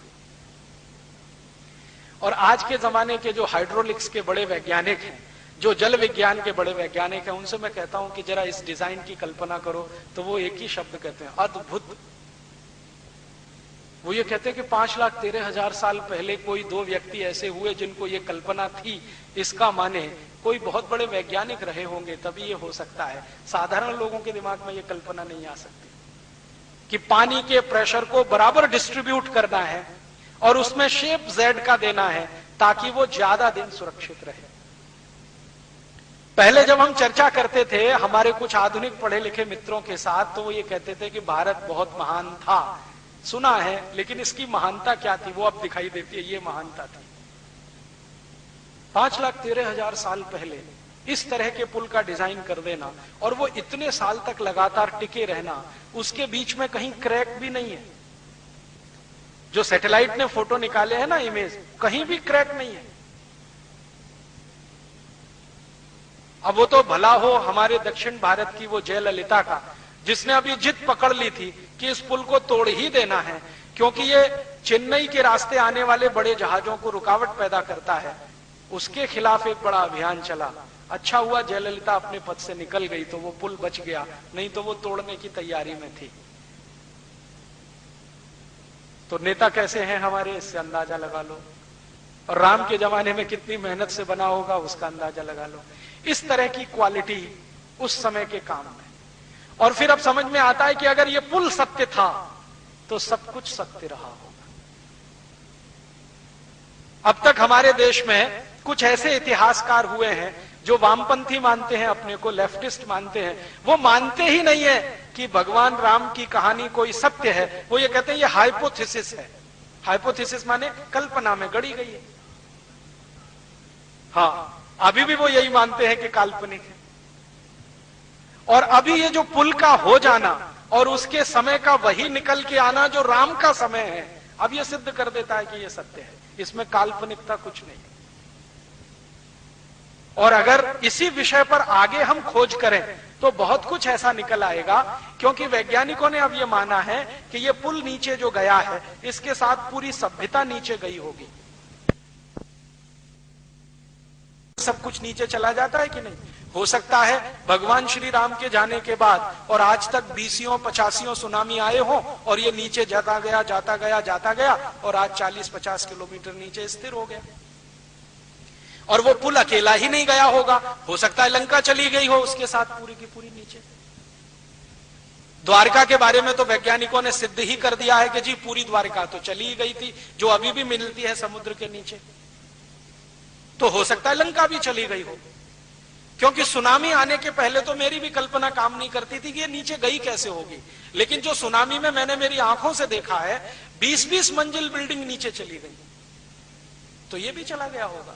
और पता नहीं पिछले इतने लाख वर्षों में कितने बार सुनामी आई है, कोई कैलकुलेशन नहीं है, तो उसमें गया होगा। अब उस डूबी हुई सभ्यता पर कोई काम करे, कुछ करोड़ों रुपए के बजट इस पर निकले, तो और भी बहुत कुछ निकल आएगा। क्योंकि ये पुल अकेले में नहीं है, इस पुल की कई विशेषताएं हैं। नल और नील को राम पूछ रहे हैं कंब रामायण में कि तुमने पुल निर्माण की जो डिजाइन बनाई है जरा मुझे दिखाओ। तो नल नील कहते हैं कि डिजाइन हमने जो बनाई है वो हम आपको जरूर स्पष्ट करेंगे कि ये क्या डिजाइन है। तो वो कह रहे हैं कि इस पर से अपनी सेना तो जाएगी, दुश्मन की सेना इस पर से इधर नहीं आ पाएगी, ऐसा डिजाइन हमने बनाया। अपनी सेना तो जाएगी, दुश्मन की सेना इधर नहीं आ पाएगी। तो राम पूछते हैं इसमें क्या ऐसी खास बात है, दुश्मन की सेना नहीं आ पाएगी, हमारी चली जाएगी। तो कहते हैं अपनी सेना में ज्यादातर बंदर है और बंदर वजन में बहुत हल्के होते हैं और इनके शरीर का सारा वजन पैरों पे नहीं आता है, 4 पैरों पे आता है, वो डिस्ट्रीब्यूट हो जाता है। इसलिए इनका जाना तो आसान है। और रावण की सेना में सब 2 पाए हैं, हमारी सेना में सब 4 पाए हैं। तो ये जो 4 पाए हैं इनका चला जाना बहुत आसान है। ये 2 पाए अगर आए तो ये पुल डुबो देगा उनको, ये पक्का है, हमने ऐसी डिजाइन की है। इतना माइक्रो लेवल का कैलकुलेशन करके डिजाइन की है। मैं इंजीनियरिंग का विद्यार्थी हूं इसलिए इस बात को समझ सकता हूं कि 4 पायों का जो वजन होता है वो जब डिस्ट्रीब्यूट होता है और 2 पायों का जो वजन होता है जब डिस्ट्रीब्यूट होता है तो धरती पर भार 2 पाए का ज्यादा होता है, 4 पाए का बहुत कम होता है। और बंदर दुनिया में अद्भुत 4 पाया है जिसका वजन सबसे कम पड़ता है। बंदर के अलावा जितने 4 पाए हैं, जैसे शेर है, चीता है, बब्बर शेर है, भालू है, इनका वजन बहुत बहुत है, कई गुना ज्यादा है। तो आप कहेंगे बंदर का साइज भी तो कम है। बंदर के साइज के जितने 4 पाए हैं उनका भी वजन धरती पे बहुत पड़ता है, बंदर अकेले का नहीं पड़ता। क्यों? क्योंकि वो पूरा पंजा कभी रखता ही नहीं है, उंगलियों की पोरों से जंप लगाता है। कहीं से कूदेगा, उंगलियां टिकाएगा, पूरा पंजा नहीं रखता, ऐसे टिकाएगा फिर तुरंत जंप कर देगा। और उसमें लगातार क्षमता है जंप करते रहने की।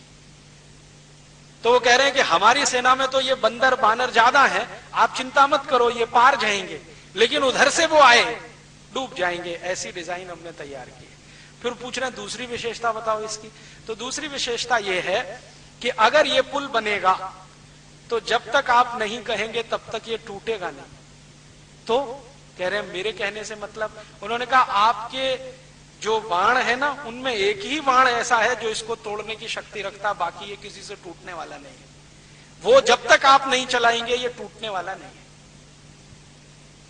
तो पूछ रहे हैं क्यों? तो उन्होंने कहा हमने जो केमिकल लगाया है इसमें वो ये कैलकुलेशन करके लगाया है कि उसका रिएक्शन राम के बाण से ही हो, बाकी किसी बाण से ना हो।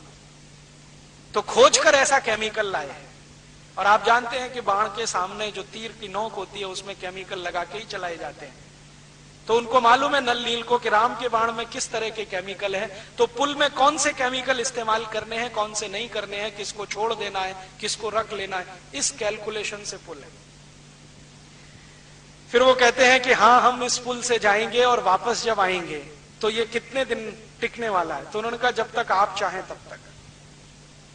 आप अगर चाहेंगे तो हम लौटते ही इसको नाश कर देंगे, आप चाहेंगे तो थोड़े दिन टिकेगा।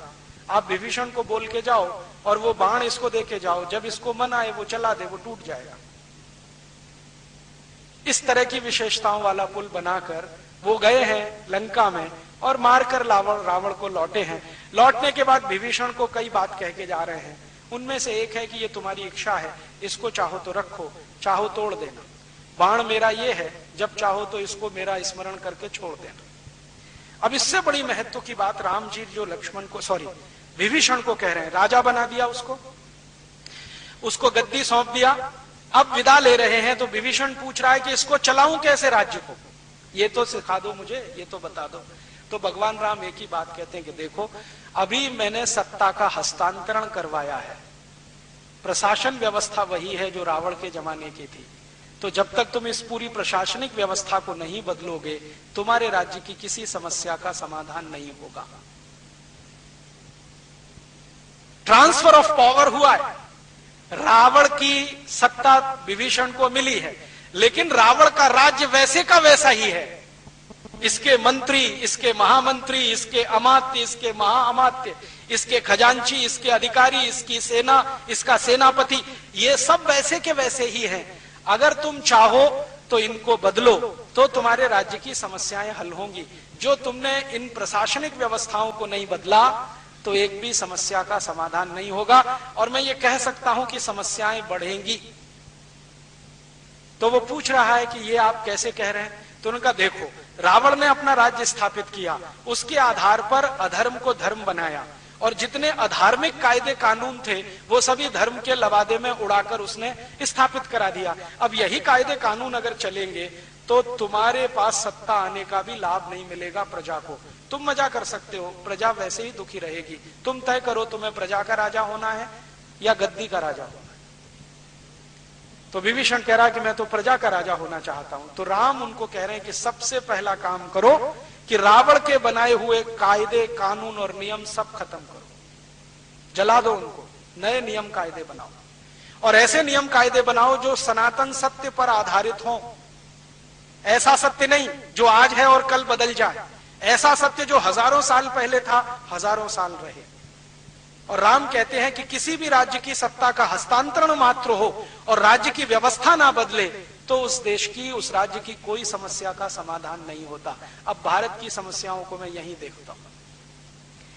अब श्री राम जी की ही बात करें, 15 अगस्त 1947 को इस भारत में भी सत्ता का ही हस्तांतरण हुआ। इतना ही तो हुआ कि माउंटबेटन के हाथ में से सत्ता हमारे देश के पहले प्रधानमंत्री पंडित जवाहरलाल नेहरू के हाथ में आई। बाकी क्या बदला? अंग्रेजों ने भारत का लूटमार करने के लिए 34,735 कानून बनाए। वो सब के सब भारत की आजादी के बाद भी चल रहे हैं। तो श्री राम जी के शब्दों के अनुसार भारत की किसी समस्या का समाधान नहीं होगा, क्योंकि व्यवस्था वही है जो रावण के समय थी। रावण का समय माने अंग्रेजों का राज्य, वो रावण का ही राज्य था। एक भी कानून नहीं बदला। अंग्रेज माने रावण, रावण माने अंग्रेज। मैं अभी बिल्कुल स्पष्ट कह रहा हूं, रावण और अंग्रेजों में कोई अंतर नहीं था। तो रावणों ने या अंग्रेजों ने जो कानून बनाए, सीआरपीसी, आईपीसी, सीपीसी, वो सब के सब वैसे के वैसे ही।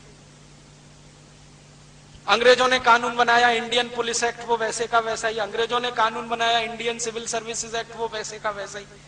लैंड रेवेन्यू एक्ट, वो वैसे का वैसा ही। लैंड एक्विजिशन एक्ट, वो वैसे का वैसा ही। इंडियन सिटीजनशिप एक्ट, वैसे का वैसा ही। तो अंग्रेजों के बनाए गए 34,735 कानून केंद्र स्तर पर और अंग्रेजों के बनाए हुए राज्य स्तर के हजारों हजारों कानून, वो सबके सब वैसे ही चल रहे हैं। इसलिए भारत की कोई भी समस्या का समाधान आजादी मिलने के 60 साल बाद भी नहीं हो रहा है। गरीबी आजादी के साल में जितनी थी उससे बढ़ी है, कम नहीं हुई। 1947 में हम आजाद हुए तो भारत में 4 करोड़ लोग गरीबी की रेखा के नीचे थे। अब सन 2006 में 40 करोड़ लोग गरीबी की रेखा के नीचे हैं। अब आप कहोगे जी जनसंख्या बढ़ गई। जनसंख्या तो बहुत थोड़ी बढ़ी। 1947 में हम 34 करोड़ थे, अब हम 108 करोड़ हो गए। जनसंख्या 3.5 गुनी बढ़ी है, गरीबी 10 गुनी बढ़ी है। आजादी के साल में हमारे देश में बेरोजगारों की संख्या 2 करोड़ थी, अब 2006 में 20 करोड़ हुई है। तो बेरोजगारी भी बढ़ी है, गरीबी भी बढ़ी है। आजादी के साल में जितना भ्रष्टाचार था उससे हजारों गुना ज्यादा भ्रष्टाचार अभी बढ़ा है, ये हम सब मानते हैं। आजादी के साल में जितनी महंगाई थी उससे हजारों गुनी ज्यादा महंगाई अभी बढ़ी है। आजादी के साल के कुछ आंकड़े बताता हूं। आजादी के साल में 1 रुपए में 50 किलो गेहूं मिलता था। आज 50 किलो गेहूं 300 रुपए में मिलेगा या 350 रुपए में। आजादी के साल में 1 रुपए में 2 किलो शुद्ध गाय का घी मिलता था। आज 2 किलो शुद्ध गाय का घी ढूंढने जाओ तो 700-800 रुपए से नीचे नहीं मिलेगा। मिलावट वाला 400 रुपए में मिल जाएगा। आजादी के साल में किसी के घर में 2-4 रुपया इकट्ठा हो जाए तो सोना खरीद लेते थे। अभी 10 ग्राम सोना खरीदने के लिए कम से कम 10,000 रुपया हो तब कल्पना हो सकती है। आजादी के साल में किसी सरकारी कर्मचारी की पगार 20 रुपए होती थी ना, तो 10-12 रुपए में घर का खर्च चलता था महीने का, 8 रुपए बचा लेता था फिर भी, और सुखी रहता था।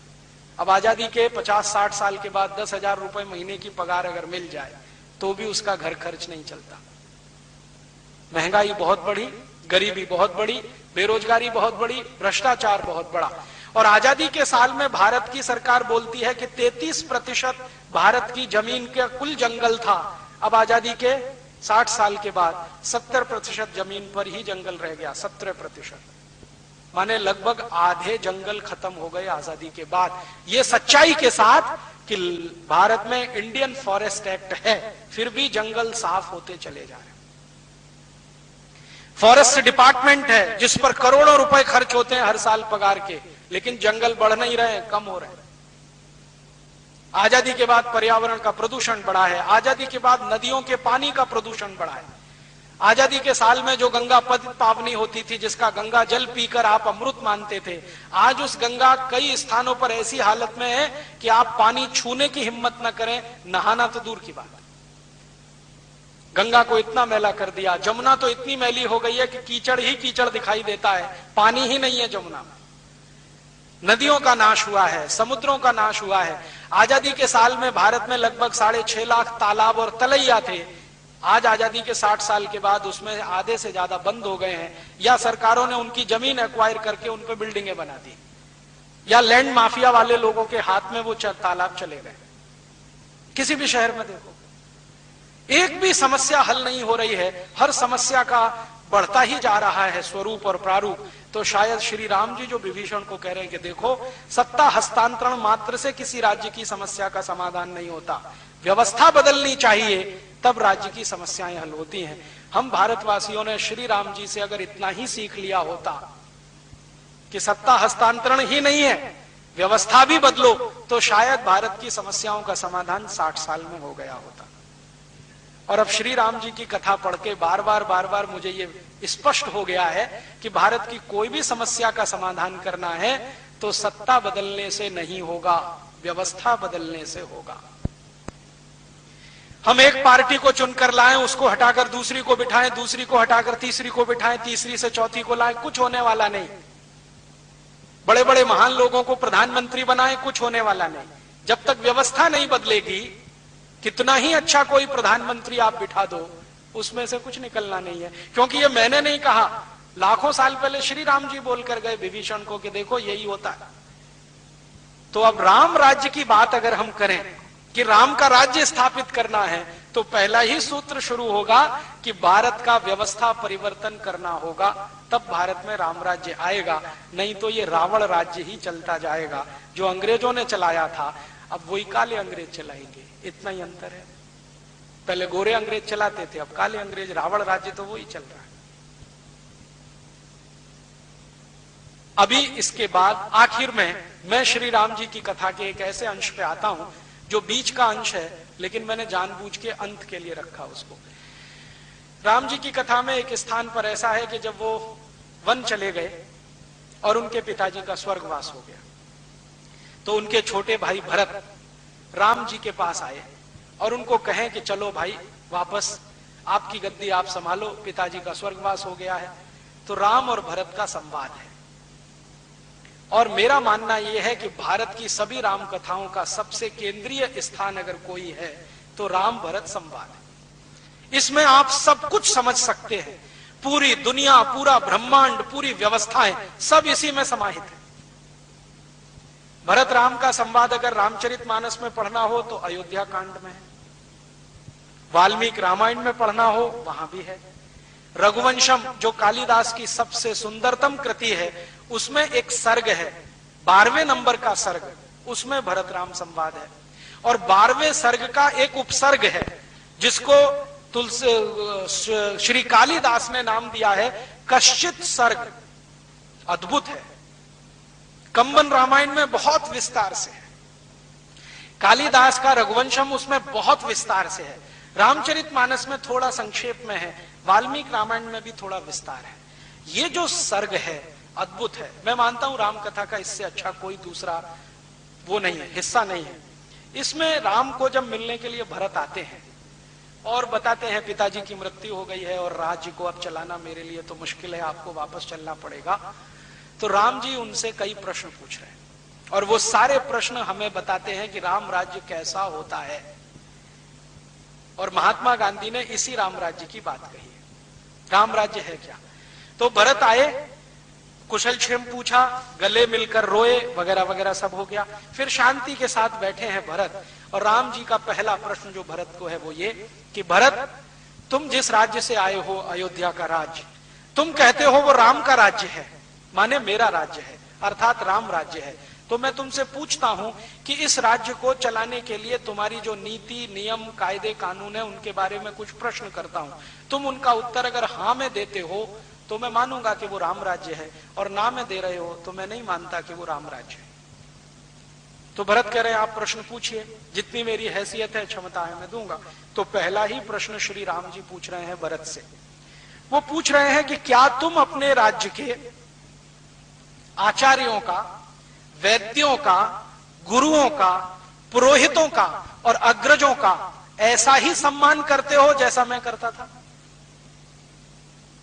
पहला ही प्रश्न है, क्या तुम अपने राज्य के आचार्यों का, गुरुओं का, अग्रजों का, पुरोहितों का वैसा ही सम्मान करते हो जैसे मैं करता था? तो भरत कहते हैं हाँ, मेरी कोशिश तो यही है कि मैं मेरे सभी अग्रजों का सम्मान करूं, मेरी कोशिश तो यही है मैं मेरे सभी गुरुओं का सम्मान करूं, मैं मेरी कोशिश ये करता हूं आचार्यों का सम्मान करूं, लेकिन पुरोहितों के बारे में थोड़ी मुझे मन में आशंका रहती है। राम पूछते क्यों, इसमें आशंका क्या है? तो वो कह रहे हैं कि पुरोहित तो कर्मकांडी कराते हैं ना। तो राम कहते हैं तो तुमने क्या मान लिया, वो गुरुओं के नीचे है क्या, आचार्यों से कम है क्या?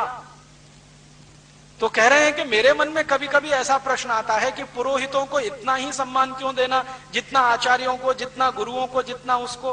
क्योंकि हम मानते हैं कि भगवान तो घट घट में है, ईश्वर तो हर कण में व्याप्त है, पुरोहित हमको कर्म कांड की तरफ लेके जाते हैं, तरीके बताते हैं पूजा के, जबकि ईश्वर तो कण कण में है, घट घट में है, भावना से ईश्वर है। पुरोहिताई में क्या है? अब राम जी का उत्तर सुनिए। वो कहते हैं देखो भरत, ये पुरोहित तुम्हारे राज्य की अर्थव्यवस्था की रीढ़ की हड्डी है। जरा समझो इस बात को, रीढ़ की हड्डी है, माने पूरी अर्थव्यवस्था इन पुरोहितों के दम से चलती है। भरत कहते हैं समझ में नहीं आ रहा। तब राम कह रहे हैं धर्मस्य मूलम अर्थम, अर्थस्य मूलम कामम। और इसी बात को राम जी के जाने के कुछ लाख साल के बाद चाणक्य बोलकर गए, धर्मस्य मूलम अर्थम, अर्थस्य मूलम कामम। पहले मुझे ऐसा लगता था, जब तक मैंने कंब रामायण नहीं पढ़ी और ये रघुवंशम नहीं पढ़ा, तो मैं मानता था कि धर्मस्य मूलम अर्थम, अर्थस्य मूलम कामम, इसके मूल प्रणेता चाणक्य हैं, जो बड़े अर्थशास्त्री रहे इस देश में। लेकिन अब पता चला है कि चाणक्य से लाखों साल पहले रामचंद्र जी ये कह रहे हैं भरत को, धर्मस्य मूलम अर्थम। वो कहते हैं कि देखो, धर्म के मूल में अर्थ है। अगर तुम्हारी अर्थव्यवस्था मजबूत है तो धर्म मजबूत होगा, और अर्थव्यवस्था को मजबूत करने में पुरोहितों का सबसे बड़ा योगदान है। तो फिर भी भरत को समझ में नहीं आ रहा है। तो रामचंद्र जी और उदाहरण देके कहते हैं कि देखो पुरोहित क्या करता है। पुरोहित पूजा करवाता है, तो पूजा करवाता है, तो पूजा करवाता है, वो तो किसी कथा की, सत्यनारायण की, या जो भी करवाता है, लेकिन एक लिस्ट बनवाता है कि 10 घड़े ले आना, एकदम कोरे होने चाहिए, 20 मीटर कपड़ा ले आना, एकदम नया होना चाहिए, इतनी चूड़ियां ले आना, बिना पहनी हुई होनी चाहिए, 10 किलो घी ले आना, ये सामग्री ले आना, ये लकड़ियां ले आना, ये बांस मंगा लेना, ये ऐसा कर लेना, वैसा। मैंने एक बार वो लिस्ट देखी तो कम से कम 108 चीजें रहती हैं उसमें। सिंदूर ले आना, गुड़ ले आना, कलावा ले आना, ये कर लेना, वो कर लेना। तो राम समझा रहे हैं कि देखो, जो आदमी पूजा तो भगवान की कराएगा, वो तो भावना से भी हो सकती है, लेकिन जानबूझकर वो इतनी चीजें मंगाएगा क्योंकि कारीगर जो इन चीजों को बना रहे हैं वो बिकना भी तो चाहिए। उस दिन मेरे समझ में आया श्री राम जी की परिभाषा कि पुरोहित मार्केटिंग मैनेजर होते हैं। अब समझ में आया मुझे, इनसे बड़ा मार्केटिंग मैनेजर कौन होगा। अब देखो, वो कह रहे हैं घड़े ले आना, कोरे लाना, तो कुम्हार का काम बढ़ा कि नहीं, घड़े बिके उसके। फिर घड़े पे ढकने के लिए ढक्कन और ले आना, तो कुम्हार का काम और बढ़ा, बिक्री हुई। फिर कहते हैं सकोरे ले आना, कुल्लड़ ले आना, तो उसमें प्रसाद रखेंगे, तो ऐसे करेंगे तो मिट्टी में पवित्रता होती है। पवित्रता तो सभी चीजों में होती है, लेकिन मिट्टी के ये नए नए बर्तन अगर कोई पूजा में लाएगा और ऐसी रोज सैकड़ों पूजाएं होती जाएंगी, तो कुम्हारों का काम जिंदगी भर चलता रहेगा। तो कारीगरों को जिंदा रखना है तो वो पुरोहित ही है। वो नए नए कपड़े मंगाते हैं तो जुलाहों का काम चलेगा, बुनकरों का काम चलेगा, धुनकरों का काम चलेगा। वो नए नए कुछ मान लीजिए बांस मंगवा लीजिए तो बांस के कारीगरों का काम चलेगा। यज्ञ कराना है तो घी डलवा रहे हैं तो घी बनाने वाले बाल गोपालों का काम चलेगा, ग्वालों का काम चलेगा, उनकी गाय की संख्या बढ़ेगी क्योंकि घी बिकेगा। और घी को जला के फूंक देना है ताकि नया घी हमेशा बनता रहेगा। ये तो बहुत दूर की कोई बात है। तो राम जब इसको बहुत विस्तार से समझाते हैं तब भरत कहते हैं क्षमा करना भाई, मुझे ये समझ में नहीं आता था, अब पता चल गया है कि पुरोहित राज्य व्यवस्था के अर्थ को संभालते हैं, इसलिए वो भी आचार्य और गुरु के समकक्ष है। तो राम कहते हैं कि देखो, कभी कभी ऐसा हो जाए कि गुरुओं का सम्मान कुछ कम हो, आचार्यों का कम हो या किसी का, लेकिन पुरोहितों का कम नहीं होने देना कभी। क्योंकि ये है तो राज्य की अर्थव्यवस्था है, अर्थव्यवस्था मजबूत है तो धर्म टिकाओगे, धर्म टिकेगा तो राज्य आगे बढ़ेगा। हमारी आंखें खोलने वाला है ये कॉन्सेप्ट। आज तक हमारे देश में पुरोहितों को गाली देने का काम हमारे आधुनिक पढ़े लिखे लोगों ने बहुत किया है कि ये पोंगापंथी हैं, ढपोर शंखी हैं, ऐसे शंख बजा देते हैं, वैसे घंटा बजा देते हैं। ये हमको इतना ही दिखाई देता है, इसके आगे का कुछ दिखाई नहीं देता कि वो कितनी बड़ी इकोनॉमी चला देते हैं। और राम आगे का प्रश्न पूछ रहे हैं कि जिन पुरोहितों का तुम सम्मान करो, ध्यान ये रखना कि वो पैसे के लिए कुछ ना करते हो। माने राइडर लगा दिया उन्होंने। एक पुरोहित ऐसे हैं जो पैसा लेके पूजा कराते हैं। राम कह रहे हैं अगर ऐसे पुरोहित हैं तो उनका सम्मान करने की जरूरत नहीं है, क्योंकि जो ज्यादा पैसा देगा उसी का माल बिकवाएंगे फिर तो। इसलिए पुरोहित उन्हीं का सम्मान करना है जो पैसा खुद न लेते हो और कारीगरों का माल बिकवाने में मदद करते हो। तो बिना पैसे लिए जो पूजा कराए वो पुरोहित है, पैसे लेकर जो कराए राम उसको अच्छा नहीं मानते। तो अगला ही प्रश्न वो कहते हैं कि क्या तुम्हारे राज्य के पुरोहित पैसा लेके पूजा कराते हैं? अगर कराते हैं तो उनको किनारे रखो।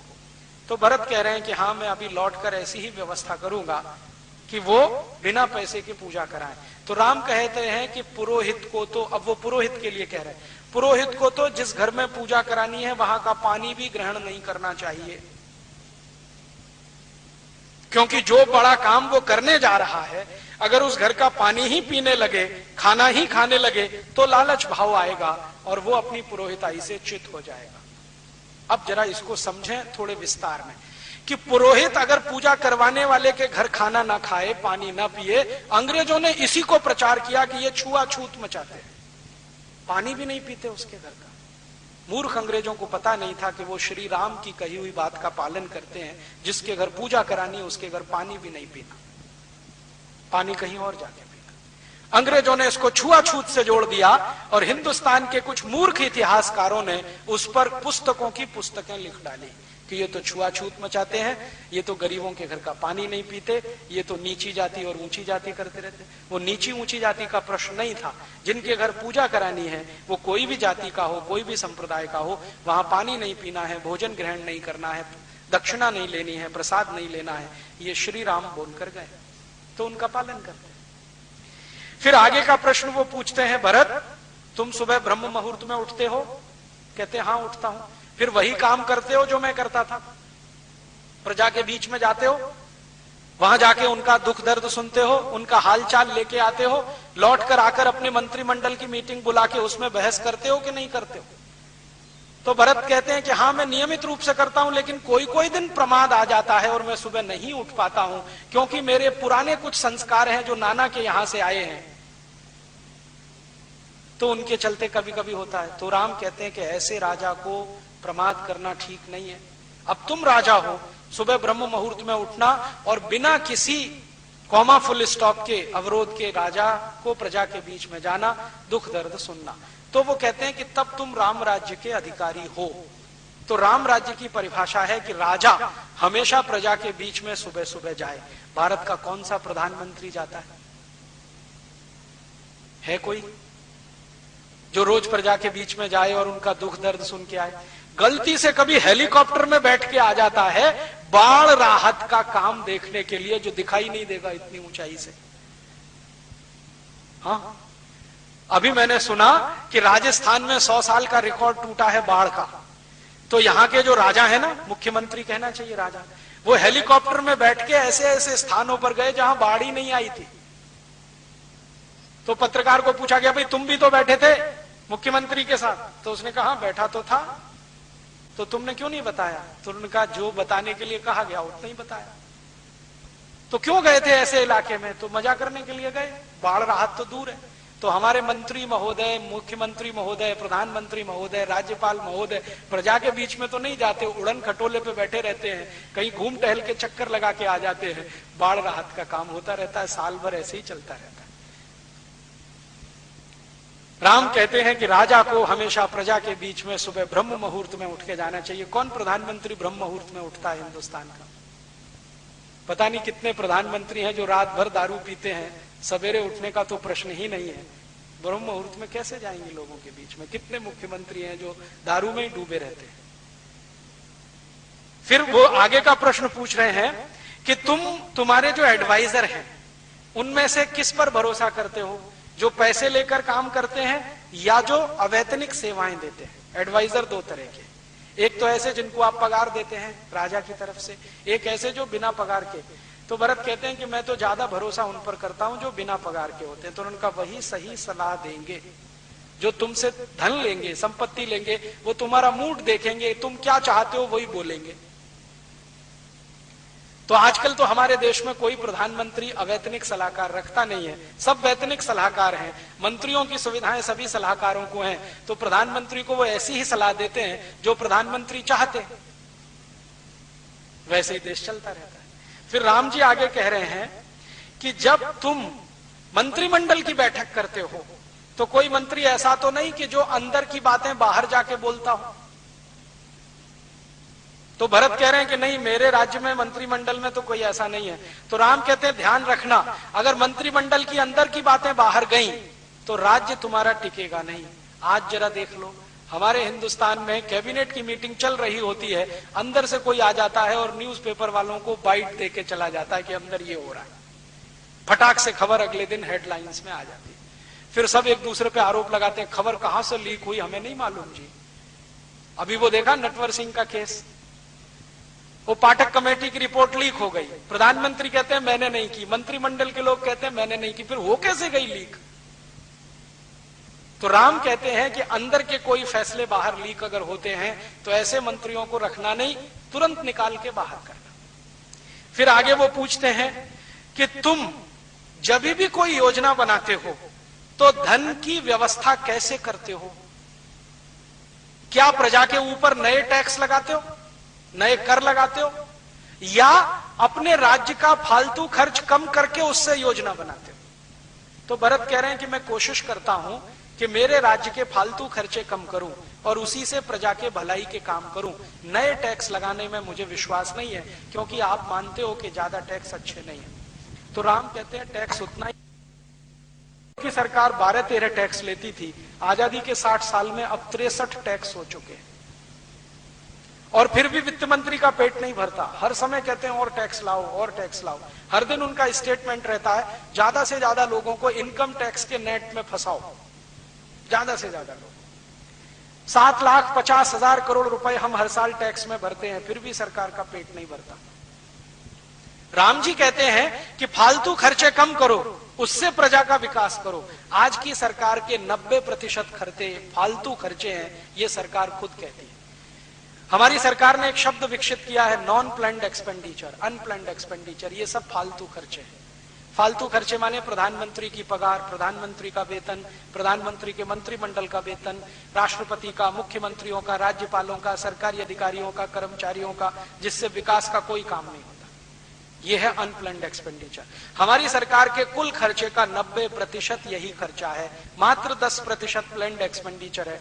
राम जी इसको उल्टा कह रहे हैं। वो भरत को कह रहे हैं कि 10% खर्चा तो तुम्हारा अपना होना चाहिए सरकार का, 90% प्रजा के ऊपर खर्च होना चाहिए।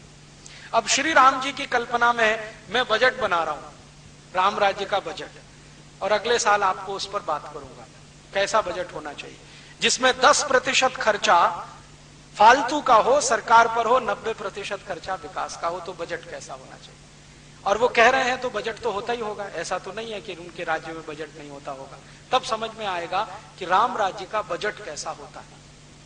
फिर वो कहते हैं कि तुम्हारी जो सुरक्षा व्यवस्था का खर्च है वो तुम्हारे कुल खर्चे से 15% के ज्यादा नहीं होना चाहिए, अधिक से अधिक जब इमरजेंसी हो, और कम से कम 5% रहना चाहिए। फिर वो आगे कह रहे हैं कि तुम तुम्हारे राज्य के अधिकारी और मंत्रियों में क्वालिटी देखते हो या चापलूसी, गुण देखते हो या उनकी चापलूसी। वो तुम्हारे आगे पीछे हाँ जी हाँ जी हाँ जी हाँ जी करते घूमते रहे, ऐसे लोगों को मंत्री बनाते हो, या जो तुम्हारी गलत को गलत कहें, सही को सही कहें और तुम्हें सही राय दे, ऐसे लोगों को मंत्री बनाते हो। तो भरत कहते हैं हाँ मैं कोशिश तो करता हूं, बिना चापलूसी करने वालों को ही मंत्री बनाऊं। फिर वो आगे पूछ रहे हैं तुम्हारे राज्य में भ्रष्टाचार कितना है। तो भरत कह रहे हैं मेरे राज्य का कुल खर्चा उसका मुश्किल से 1% या उससे कम भ्रष्टाचार है। तो राम कहते हैं ये 3% के ऊपर नहीं जाना चाहिए कभी भी। अगर गया तो राज्य व्यवस्था पूरी बदलनी पड़ेगी। करप्शन है लेकिन 3% के ऊपर नहीं, कंट्रोल रहना चाहिए।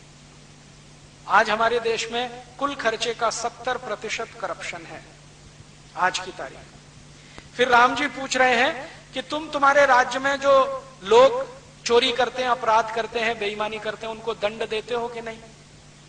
तो भरत कहते हैं दंड तो देता हूं लेकिन जेल में देता हूं। तो राम कहते हैं दंड जेल में नहीं, दंड खुले में मिलना चाहिए, मुकदमा जेल में चलना चाहिए। वो कह रहे हैं कि जिसको भी दंड दो खुले में दो, ताकि प्रजा को मालूम हो कि इस बेईमानी का, इस चोरी का ये दंड है। दंड खुले में दो, मुकदमा जेल में चलाओ। अभी यहां क्या होता है? दंड जेल में होता है, मुकदमा खुले में चलता है। माने राम राज्य का बिल्कुल उल्टा है, रावण राज्य का हिसाब है। फिर राम पूछ रहे हैं कि तुम प्रजा से सुझाव मांगते हो अपने बारे में, अपने राज्य की नीतियों के बारे में, प्रजा क्या कहती है? तो वो कहते हैं हाँ, नियमित रूप से सुझाव लेता हूं। तो राम कहते हैं ठीक है। फिर वो पूछ रहे हैं कि तुम्हारे मंत्रियों का ज्यादा समय प्रमाद में, मनोरंजन में और मौज मजे में तो नहीं बीतता? तो राम को भरत कह रहे नहीं बीतता, मेरे सब मंत्री मेहनत से काम करते हैं, कोई मनोरंजन नहीं करता, कोई मौज मजा नहीं लेता। तो उन्होंने कहा ये आपके लिए नहीं है मजा और मनोरंजन, प्रजा के लिए है, राजा को नहीं करना। फिर वो आज हमारे यहाँ क्या होता है, प्रधानमंत्री महीने महीने भर की छुट्टी पे चले गए साहब, यूरोप के प्रवास पे, राष्ट्रपति चले गए, मुख्यमंत्री चले गए, राज्यपाल चले गए। राम जी बोलकर गए कि राजा नहीं कर सकता ये काम, प्रजा करे तो ठीक है, राजा तो कर ही नहीं सकता, सोच भी नहीं सकता। फिर वो आगे प्रश्न पूछ रहे हैं कि क्या तुम्हारी सेना तुम्हारे पूरे अधिकार में है? हाँ। क्या तुम्हारी सेना तुम्हारे सब आदेशों को मानती है? हाँ। क्या सेना में तुम्हारे यहां कोई विद्रोह तो नहीं है? नहीं है। तो फिर तुम निश्चिंत हो सकते हो। फिर वो कहते हैं कि सेना में जो सैनिक वीरता दिखाते हैं उनको तुम पुरस्कृत करते हो कि नहीं? हाँ करता हूं। तो ये दूसरों के लिए अच्छा है। फिर वो पूछ रहे हैं कि तुम जब कोई फैसला लेते हो तो तुम्हारे सब मंत्री एक मत होते हैं कि नहीं, आम राय होती है कि नहीं? तो भरत कह रहा है कि नहीं, कभी कभी ऐसा भी होता है कि 50 मंत्री एक तरफ होते हैं, 51 एक तरफ होते हैं, या 49 एक तरफ, 51 एक तरफ, तो मैं 51 वालों की बात मान लेता हूं। तो राम कहते हैं ये अच्छा नहीं है, सबको एक राय होना चाहिए, तभी तुम्हारा राज्य ज्यादा दिन टिकेगा। माने 49-51 का राम जी ने रिजेक्ट किया है फॉर्मूला, और हमारी संसद इसी पे चल रही है। जो 51 कह दे वो कानून, जो 49 ना कहे वो कानून नहीं, चाहे वो कितना ही सत्य हो। अभी संसद में ज्यादा सांसदों ने कहा वेतन भत्ते बढ़ाओ, तो बढ़ा दिया 15 मिनट में। कुछ माइनॉरिटी में थे जिन्होंने मना किया, उनकी किसी ने सुना नहीं। राम जी कहते हैं ये मेजॉरिटी माइनॉरिटी नहीं, एक राय होनी चाहिए, आम राय होनी चाहिए, और जब तक आम राय नहीं बने तब तक फैसला मत करो। बार बार बैठो, बार बार बैठो, बार बार बैठो। हमारे यहां डेमोक्रेसी के सारे प्रिंसिपल तो श्री राम जी तय करके चले गए। अब ये हमारा दुर्भाग्य है कि हमने उनको देखा नहीं। रघुवंशम में पूरे सारे प्रिंसिपल हैं। हमारी सरकार ने अंग्रेजों की नकल करके पार्लियामेंट्री डेमोक्रेसी लाया। जो श्री राम जी के राम राज्य की डेमोक्रेसी ले आई होती तो सभी शहीदों की आत्मा को श्रद्धांजलि हो गई होती। फिर ऐसे ऐसे उन्होंने बहुत अच्छे प्रश्न किए, और ये सारे प्रश्न इतने अद्भुत हैं कि एक एक प्रश्न पर मैं आपसे आधा घंटे, 1 घंटे बात कर सकता हूं अगर विस्तार से। लेकिन मैं आपके सिर्फ ध्यान में लाना चाहता हूं कि श्री राम के राज्य की व्यवस्था कैसी है, राम राज्य कैसा है। और राम राज्य कोई कपोल कल्पना नहीं है, ठोस धरातल पर खड़ी हुई एक अवधारणा है जिसमें गणतंत्र है, प्रजातंत्र है। और राम जी ये सब प्रश्नों का उत्तर जब ले लेते हैं भरत से, फिर कहते हैं कि अगर तुम ये सब कर ही रहे हो तो राम राज्य ही चला रहे हो, इसलिए मेरे आने की जरूरत नहीं है, तुम जाओ। मेरी जरूरत तब पड़ेगी जब तुम रास्ते से भटक जाओ। तब वो कहते हैं कि कम से कम आपकी खड़ाऊं तो दे दो, वो ही ले जाता हूं। तो ठीक है, ले जाओ, लेकिन विचार ये है इसके हिसाब से राज्य चलाओ, इससे अलग मत जाओ। तो गांधी जी बार बार जो राम राज्य की कल्पना कर रहे हैं वो यही कल्पना है। और मैंने कोशिश किया है कि ये राम राज्य की कल्पना जो छुपी पड़ी, क्योंकि इस पर बात नहीं हुई है, चर्चा नहीं हुई है, मैंने तो जितने रामकथा कहने और कहलवाने वाले लोग हैं सबसे बात की, किसी ने मुझे संतुष्ट नहीं किया, हर जगह निराशा मिली। वो राम के दूसरे दूसरे रूपों की बहुत चर्चा करते हैं। राम बड़े कोमल हैं, राम बड़े दयालु हैं, उनकी आंखें बहुत सुंदर हैं, उनके हाथ बहुत सुंदर हैं और अजान बाहु हैं, और इन वर्णों में वो घंटों घंटों निकाल सकते हैं, आपको रुला सकते हैं, हाँ आपके साथ वो भी रो सकते हैं, लेकिन राम की जिंदगी का जो असली कर्म है उस पे बात ही नहीं करते, बात ही नहीं करते। कई राम कथा सुनाने वालों के यहां मैं चुपचाप जाके बैठा हूं कि अब कहेंगे, अब कहेंगे, अब कहेंगे, अब कहेंगे, लेकिन बात ही नहीं आती। भरत राम संवाद की भी बात आती है तो राम ने गले से लगा लिया, भाव विहल हो गए, आंसू बहने लगे, भरत के भी आंसू बहने लगे, लेकिन ये जो मूल बात कर रहे हैं ये सब गोल कर जाते हैं। शायद उनके मन में इसको कहने की नैतिकता नहीं हो या हिम्मत नहीं हो, क्योंकि आदमी दूसरे को कहता है उससे ज्यादा अपने को कहता है। जब मैं बोलता हूं तो मुझे लगता है कि मैं दूसरों से नहीं अपने से बात कर रहा हूं, क्योंकि कोई भी बोलने से पहले अपने से मुखातिब होता है, अपने से बोलता है। शायद वो नहीं बोल पाते हो, और मैं पूरी विनम्रता से कहता हूं कि आज हिंदुस्तान में जो राम कथा हो रही है वो राम की कथा नहीं है, वो व्यापार की कथा है। उसमें कोई आपसे आएगा, बाकायदा डील करेगा कि भैया मुझको इतने लाख चाहिए, आप दे सकते हो तो आप कराओ, नहीं दे सकते तो मैं दूसरे से बात करता हूं। ये सुविधाएं चाहिए, ये सुख चाहिए, इतना पैसा चाहिए, इतना चढ़ावा आना चाहिए, उसके बाद ऐसा होना चाहिए, वैसा होना चाहिए, एसी मंच होना चाहिए। फिर रामचंद्र जी के वन गमन की कहानी एसी मंच से सुनाएंगे। दुखों का पहाड़ टूट पड़ा राम पर, हम एसी मंच पे बैठ के सुनाएंगे कि रामचंद्र जी को ये दुख है, रामचंद्र जी को वो दुख है। तो मुझे लगता है कि हम राम राज्य की तरफ तो बढ़ नहीं पा रहे हैं। राम की कथा का व्यवसाय तो जरूर इस देश में चल पड़ा है, धंधा भी चल पड़ा है। मेरी ऐसी मान्यता है कि इस देश को इस राम कथा के व्यवसाय से निकाला जाए और इसको राम के राज्य की तरफ ले जाने वाला कोई प्रेरणा पुंज बनाया जाए। मेरा ऐसा मानना है कि 60 साल से राम कथा सुनने और सुनाने के बाद भी अगर हम में राम जी का चरित्र नहीं प्रवेश करता है तो इसको सुनने सुनाने से कोई फायदा नहीं है। और मेरा यह मानना है कि अगर राम कथा सुनाने से इस देश में राम राज्य की तरफ बढ़ने का कोई एक कदम उठता है तो इसमें बहुत सार्थकता है।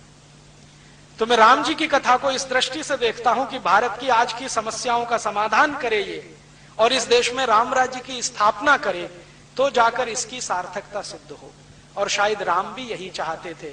अगर वो व्यवसाय और व्यापार वाले व्यक्ति होते तो ये प्रश्न नहीं पूछते कि तुम ऐसे पुरोहितों को सम्मान नहीं करना जो पैसे के लिए काम करते हैं, उनको बाहर करना। ऐसे ही पुरोहितों का सम्मान करना जो किसी के घर का पानी भी ना पिए, निस्वार्थ भाव से काम करें।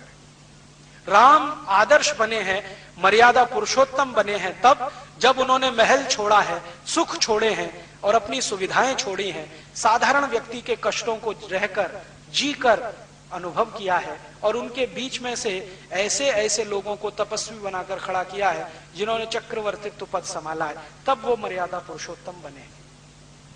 जब तक उनका महलों का जीवन है कोई उनको मर्यादा पुरुषोत्तम नहीं कहता।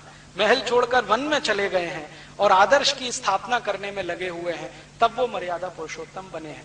तो हम मर्यादा पुरुषोत्तम राम की बात करें, उनके राम राज्य की बात करें, और कुछ कोशिश करें, कम से कम सपना तो देखें कि इस देश में राम राज्य लाना है जो हमारे शहीदों का अधूरा है।